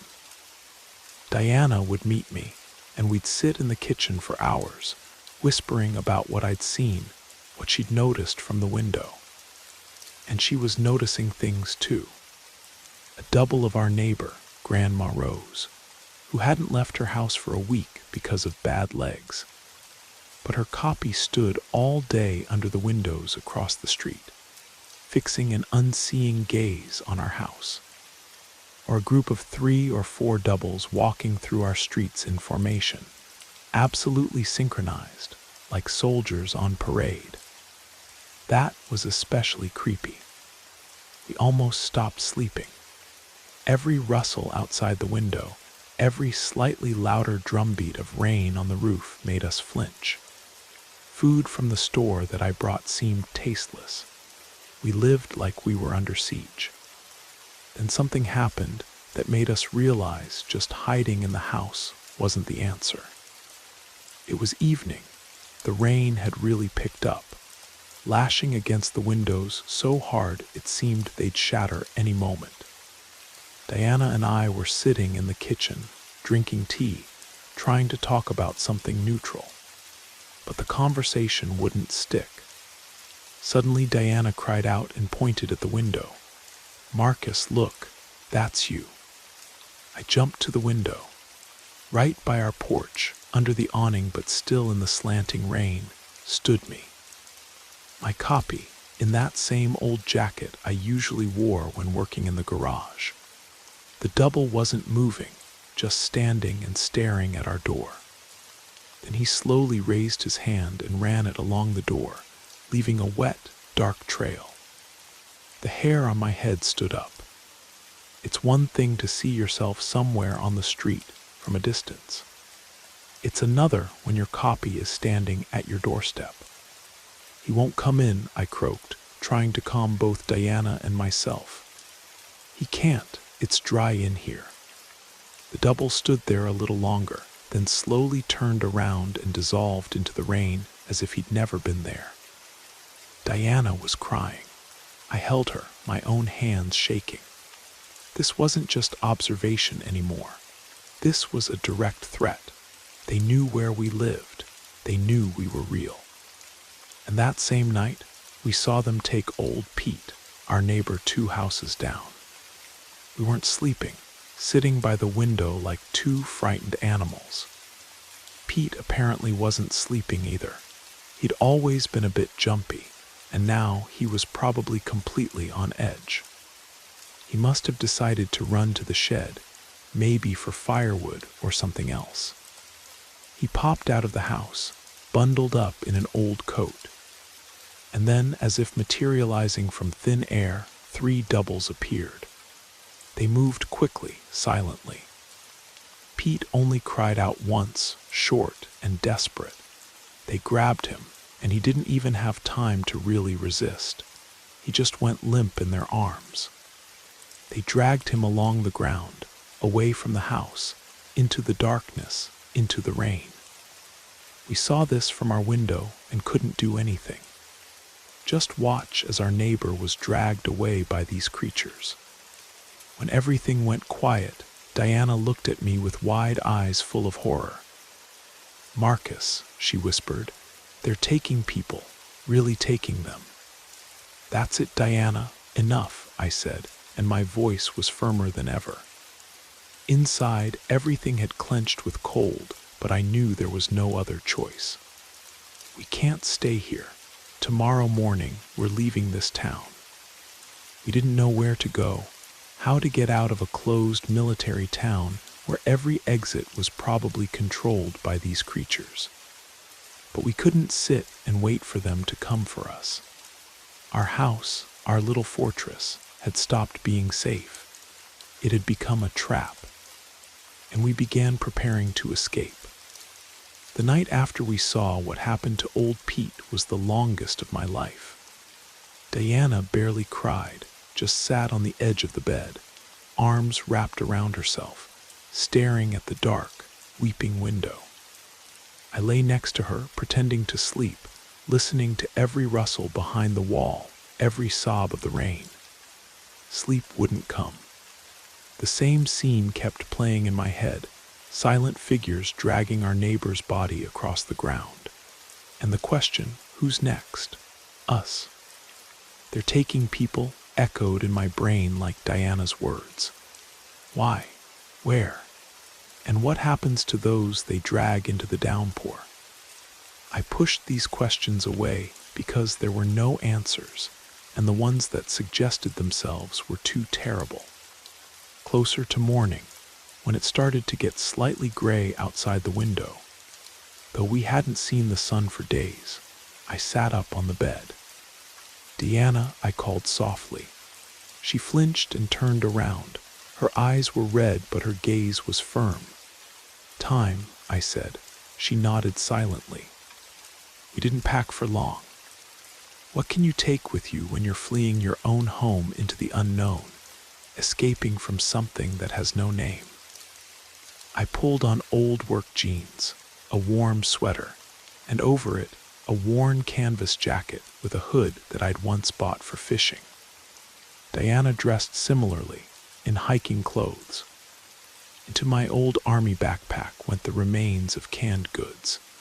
A couple cans of stew, sardines, condensed milk, a flask of boiled water. We were already instinctively afraid to drink rainwater. My knife, the one that always lay in the Crown Vic's glove compartment, wide with a worn handle. A flashlight with batteries that, God willing, weren't dead yet. A coil of strong twine from the shed, who knows what for, but let it be there. Diana stuffed our meager first aid kit into her small bag. Bandages, iodine, painkillers, documents that were worthless here in Pine Ridge anyway, and a big kitchen knife with a wooden handle. We had no real weapons, of course, but at least it was something. I looked out the window. The rain was still pouring, turning our little yard into one big puddle. The sky was low, gray, hopeless. Maybe there are fewer of them at night, Diana asked hopefully. I don't know, Diana, but in the daytime we'll be sitting ducks too, I answered. Logic suggested that it was easier to hide in the dark, but darkness was also frightening. Who knows what else lurked in this rain besides doubles? The plan was simple and desperate. Move toward the industrial zone on the western outskirts of town. I remembered that there, near the old fuel storage warehouses, the perimeter fence was completely decrepit.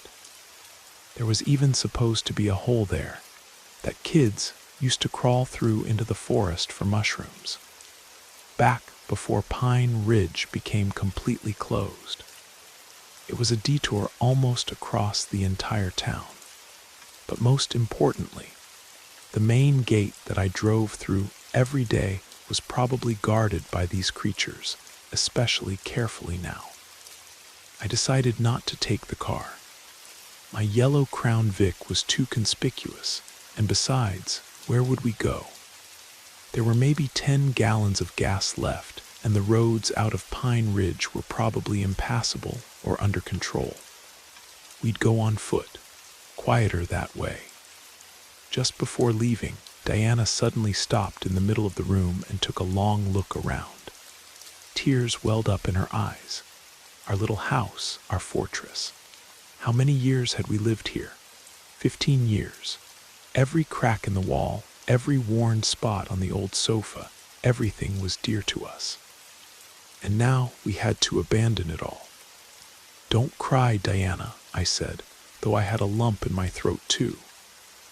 The main thing is to get out, and then we'll figure something out. She nodded, wiped away a tear. You're right, let's go. I carefully opened the front door. Heavy, damp air hit my face.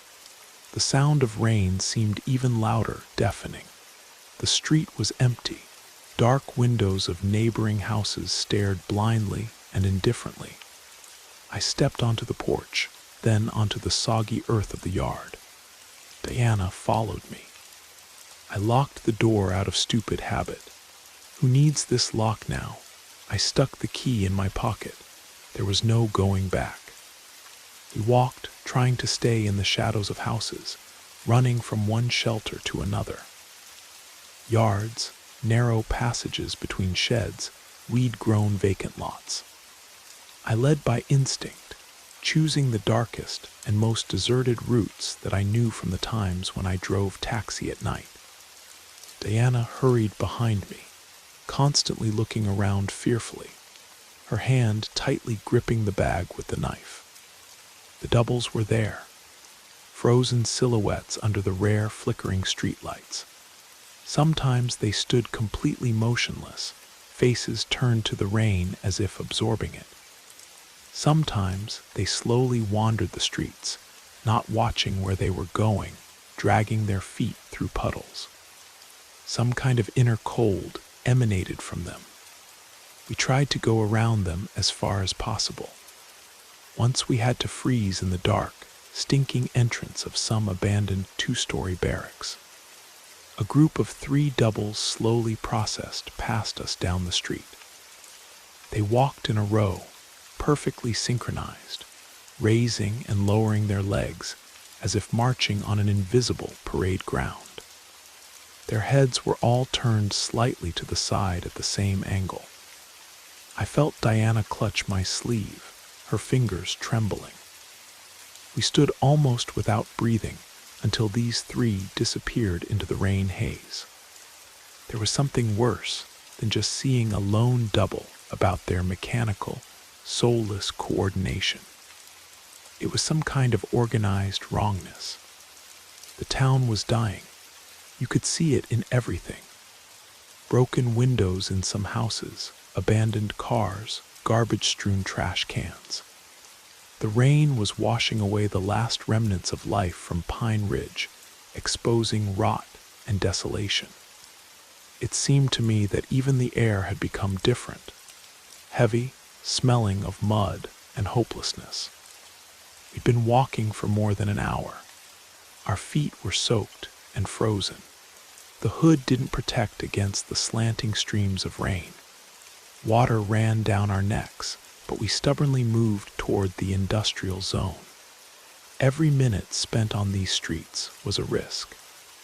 The industrial zone greeted us with rusty fences, skeletons of some workshops and warehouses. It was even darker and quieter here, if you didn't count the relentless noise of rain. I led Diana along the fence, looking for that same hole, or at least a place where we could crawl through. And that's when they spotted us. I don't know how it happened. Maybe I stepped on some rusty piece of metal and it clinked treacherously. Maybe Diana sneezed too loudly from the dampness. Or maybe one of those standing motionlessly by the wall of a half-destroyed hangar simply sensed us. A figure in a dark coat, which until then had seemed part of the wall, jerked sharply and slowly turned its head toward us. It had no face, just a dark void of a hood, but I felt its gaze on me, cold, inhuman. And this double made no sound, but as if by an invisible command, others began appearing from the darkness. From around corners of rusty structures, from the gaps of broken windows. 1, 2, 5. They were moving toward us from all sides, slowly but inevitably. "Deanna, run!" I yelled, grabbing her hand. We rushed along the fence, no longer picking our path, stumbling over trash, jumping over puddles. The doubles weren't running in the usual sense. They were just walking, but there were many of them, and they appeared where they hadn't been just moments before, cutting off our escape routes. Our steps on the wet ground and gravel made a disgusting squelching sound that pursued us. The rain intensified, turning into a solid wall of water. Visibility dropped to just a few yards. I dragged Diana behind me, barely understanding where we were running. The main thing was to get away from these creatures. Reflections in huge puddles multiplied and seemed to multiply the doubles surrounding us from all sides. Their silhouettes grew from the very earth, from the rain. I realized our original plan, to find a hole in the fence and escape into the forest, had failed. We were being hunted like animals, driven into a corner. To the left was a blank concrete wall of some workshop. To the right, the same kind of fence, but beyond it I could make out another, higher one with barbed wire on top. The territory of Blackwater Labs. I knew this place, an old research institute shrouded in secrecy, about which strange rumors had always circulated in town. And right in front of us in this high fence gaped a breach. Small, irregular in shape, as if someone had rammed it with a car, or part of the wall had simply collapsed from age. Beyond the breach, a thick, dark wall of bushes was visible, and behind them, a massive, silent building. Its windows were black, empty sockets. The doubles were already close, maybe 30 feet away. Their squelching steps were approaching. "There," I shouted, no longer thinking, pointing at the breach. "It's our only chance." Diana nodded, gasping. We dove into this narrow passage, scratching our hands and clothes on protruding pieces of rebar and concrete. I looked back. Some of the doubles, those that were closest, stopped right at the breach. Their dark figures froze in the rain as if pondering. But 2 or 3 shadows slipped in after us onto the Blackwater Lab's territory. The rest remained behind the fence. Their silhouettes slowly dissolved in the curtain of rain, but I felt their gazes behind us, as if their task wasn't to catch us here, but precisely to drive us here. We found ourselves on an overgrown, unkempt territory. The rain here drummed on the thick crowns of old trees, creating an even more oppressive atmosphere. Ahead loomed the dark building of the research facility. We caught our breath for just a second. We needed to find shelter. I noticed some kind of service door in the side wall of the building. Old, shabby, but it seemed unlocked. "Diana, here quickly," I whispered. This was our only chance to hide from those few doubles that had followed us, and at least for a moment feel safe. Though what the hell kind of safety could there be in this place? We rushed to the door.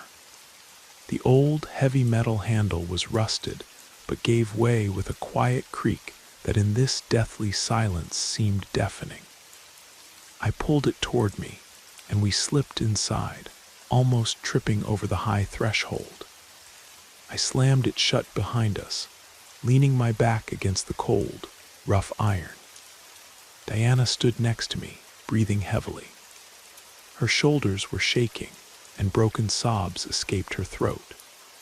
Inside it was dark, only from somewhere above, from the depths of the corridor. A dim flickering light broke through, casting long dancing shadows on the walls. The air was heavy, dense, smelling of dampness, dust, mustiness, and something else acrid, similar to ozone or old, long-forgotten chemicals. This smell was alien, unfamiliar, causing instinctive rejection. "It's dry here," Diana whispered, and that was the only thing that mattered. Dryness. This was our saving, fragile island in the ocean of this cursed rain that still hummed dully behind the thick door, reminding us of its relentless presence. But the calm lasted only a moment. We heard heavy, squelching steps outside the door, the doubles. They stopped. They were waiting. Their silent waiting was worse than any scream, any chase. It pressed down, penetrated under the skin, making the heart beat in a frenzied rhythm. "Marcus, they're there." Diana pointed at the door, her eyes full of horror, but also some desperate, almost childlike hope. "I know," I answered, trying to catch my breath. My lungs burned from running. "But they won't come in here. It's dry. They can't enter dry buildings." I clung to this thought. This was the only rule we derived from this nightmare, the only constant in a world that had gone mad. We stood in a narrow, long corridor. Emergency lighting, flickering somewhere high under the ceiling, cast long dancing shadows that seemed like living, writhing creatures. The walls were shabby, with peeling paint, covered in places with brown stains resembling rust or dried blood.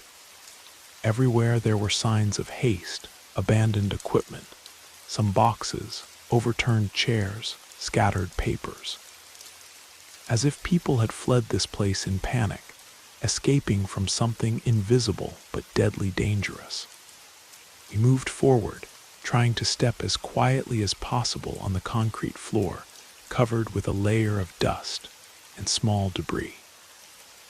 Each of our steps echoed in this dead silence, broken only by a distant, low, monotonous hum coming from somewhere deep in the building. This hum was like the work of some powerful, muffled mechanism. It pressed on the ears, penetrated under the skin, causing an inexplicable, irrational feeling of anxiety. It seemed that the building itself was breathing, and this hum was its heavy, sick breathing. The corridors were a labyrinth. We passed dozens of doors, some of which were tightly locked and sealed, others simply ajar, gaping with black voids. We didn't want to look inside. Instinct screamed, "Don't go where you're not invited." But we needed an exit, another exit. We couldn't hide forever in this damp, gloomy maze. In one of the laboratories we accidentally peeked into, chaos reigned. Broken flasks, overturned tables, glass shards crunched underfoot. As if someone had just smashed everything here in a fit of madness. On the walls were some diagrams, half-torn posters with incomprehensible formulas and graphs written by hand. Everything was covered with a thick layer of dust, but you could feel that the panic here was not so long ago. In the center of the room stood a large metal table on which lay something covered with tarp. A faint, disgusting smell came from the tarp, similar to the smell of rotting meat and formaldehyde. I quickly closed the door, not wanting to see what was under the tarp. Diana pressed against me, her face whiter than chalk. "Marcus, what is this place?" she whispered, her voice trembling. "I don't know, Diana, but nothing good," I answered, trying to look calm, though everything inside was clenching with fear. The farther we went, the stronger the hum became. It was no longer just pressing on the ears. It was vibrating in the chest, making the insides tremble in unison with this low, guttural sound. A new smell appeared in the air, metallic, cold, similar to the smell of fresh iron or blood, mixed with that acrid ozone aroma. I felt Diana squeeze my hand. Her fingers were icy, and her breathing was rapid and shallow. We turned a corner and found ourselves in a huge, semi-dark hall. It was even darker here than in the corridors. Emergency lamps hung high under the ceiling, their dim yellow light barely reaching the floor, creating terrifying, distorted shadows. In the center of the hall stood a massive device. It was enormous, occupying almost the entire space, going somewhere up into the impenetrable darkness, disappearing into it. Metal, wires, thick pipes, some flickering indicators resembling the eyes of an unknown monster. From it came that same low, oppressive hum that was now deafening, making the floor vibrate underfoot. It seemed that the very air around it was trembling, pulsating, and this pulsation penetrated every cell of the body. The surface of the device was covered with a thin, shiny layer of frost or condensate that glittered in the dim light like the scales of a giant beast. Next to it, on the floor lay scraps of wires, broken instruments, some diagrams covered with incomprehensible scribbles. As if something had happened, something very bad that had made this place freeze in eternal, humming expectation. We didn't approach closer. The instinct of self-preservation screamed, "Stay away from this." We moved along the wall, feeling our way in the darkness, looking for another exit. At the end of the hall, another door. Massive with a heavy bolt, I tried it, locked tight. "What is this, Marcus?" Diana pointed at the device with a trembling hand. Her voice was barely audible through the hum. "I don't know, Diana, but I think this is what started it all," I said. And at this thought a chill ran down my spine. This hum, this frost, this metallic smell, all of this seemed like the source of the nightmare that had engulfed Pine Ridge. The source of the mirror downpour and soulless doubles. This was the heart of darkness. We continued moving, making our way through debris, bypassing dark gaps. Time passed, but there was still no exit. Despair began to creep up, enveloping like cold fog. We were trapped. Outside were doubles. Inside this terrible institute with its secrets and humming device. that seemed about to explode or swallow us. Suddenly I heard a quiet, barely distinguishable rustle behind us, a sound like something sliding across a wet floor. I sharply turned around. Diana also froze, her breath caught in her throat. Nothing, only shadows and the device, which now seemed even more ominous. "What was that?" Diana whispered, her eyes darting through the darkness. "I don't know, probably imagined it," I answered, though I knew it wasn't imagination. The hair on the back of my neck stood up. It was them, those 2 or 3 that had followed us. We moved on, but now every step was even more careful. Every rustle made us flinch. I felt my nerves stretching to the limit. We were on their territory, on the territory of these soulless copies that seemed to sense us like predators sense prey. They were here, somewhere in the darkness, lurking. They were waiting. We found another staircase leading down. I sighed heavily and nodded to Diana. There was no other way.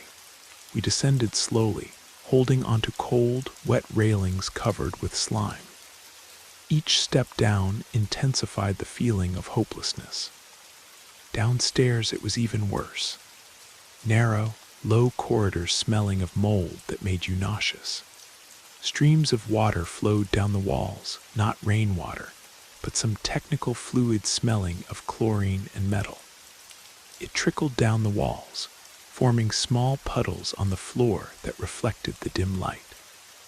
We walked, stumbling on floor irregularities, looking for at least some glimmer, at least a hint of an exit.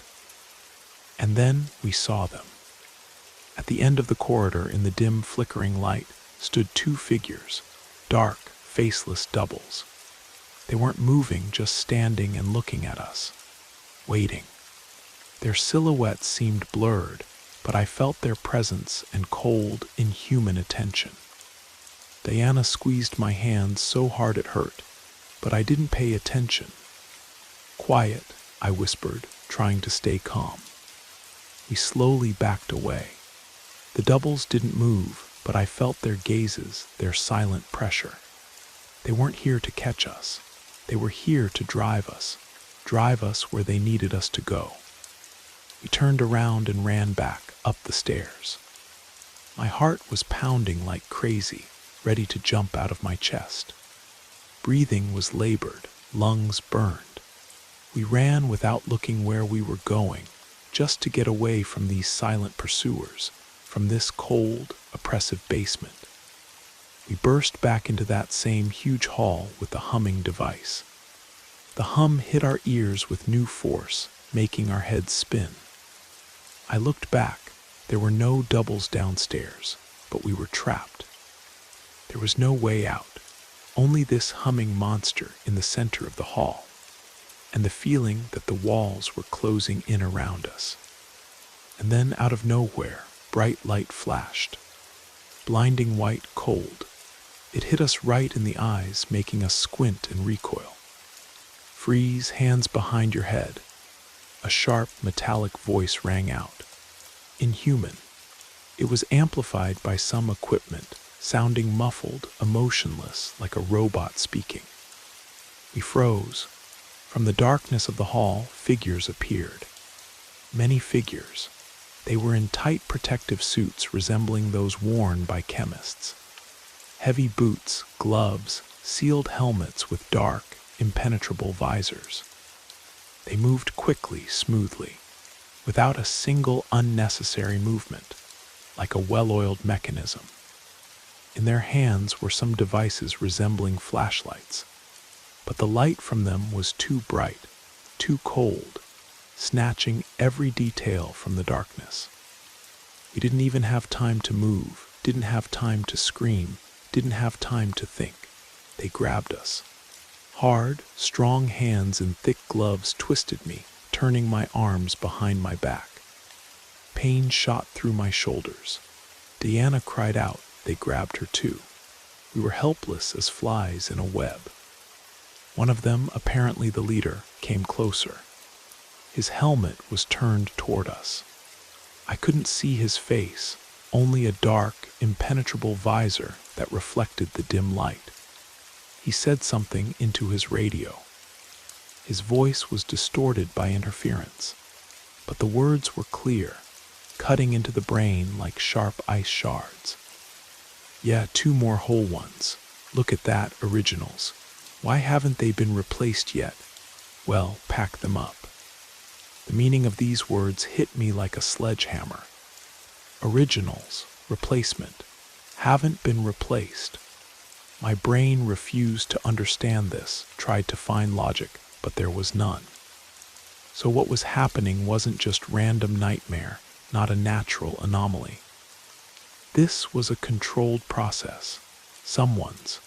And these people in suits, they knew about it. They were part of it. They were the executors. "What does this mean?" I croaked, trying to break free, but the grip was iron. "What are you doing?" The man in the suit didn't answer. He just turned to his people, waved his hand, and I was dragged again. They dragged us through corridors, back toward the exit. I saw Diana growing pale, her eyes full of horror and incomprehension, her lips silently moving as if she was trying to say something. We weren't just prisoners. We were specimens, valuable because we were originals. We passed other laboratories, other rooms. I caught glimpses of things that made my blood freeze.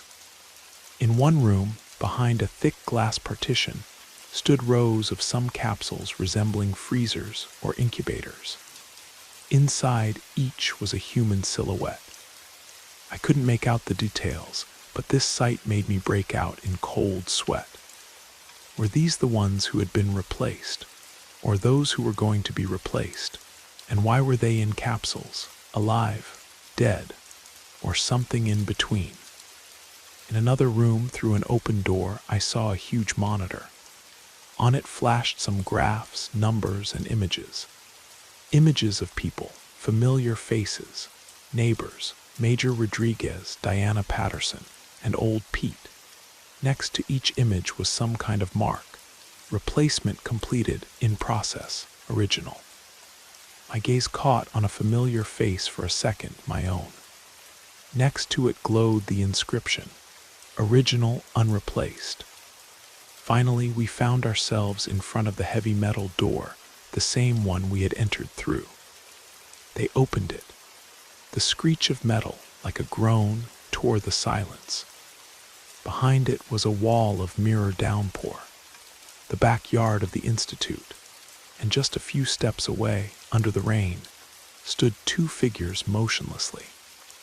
Our exact copies, my double and Diana's double. They were dressed exactly as we were, in the same jackets, the same jeans.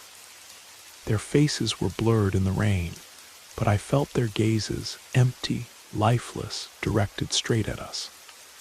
They were waiting for us to join them. Diana and I screamed desperately, wildly, tearing our voices. "No, we won't go," Diana shouted, trying to break free from the grip. I also resisted, writhed, kicked, but the people in suits were merciless. They were strong as machines and showed not a drop of emotion.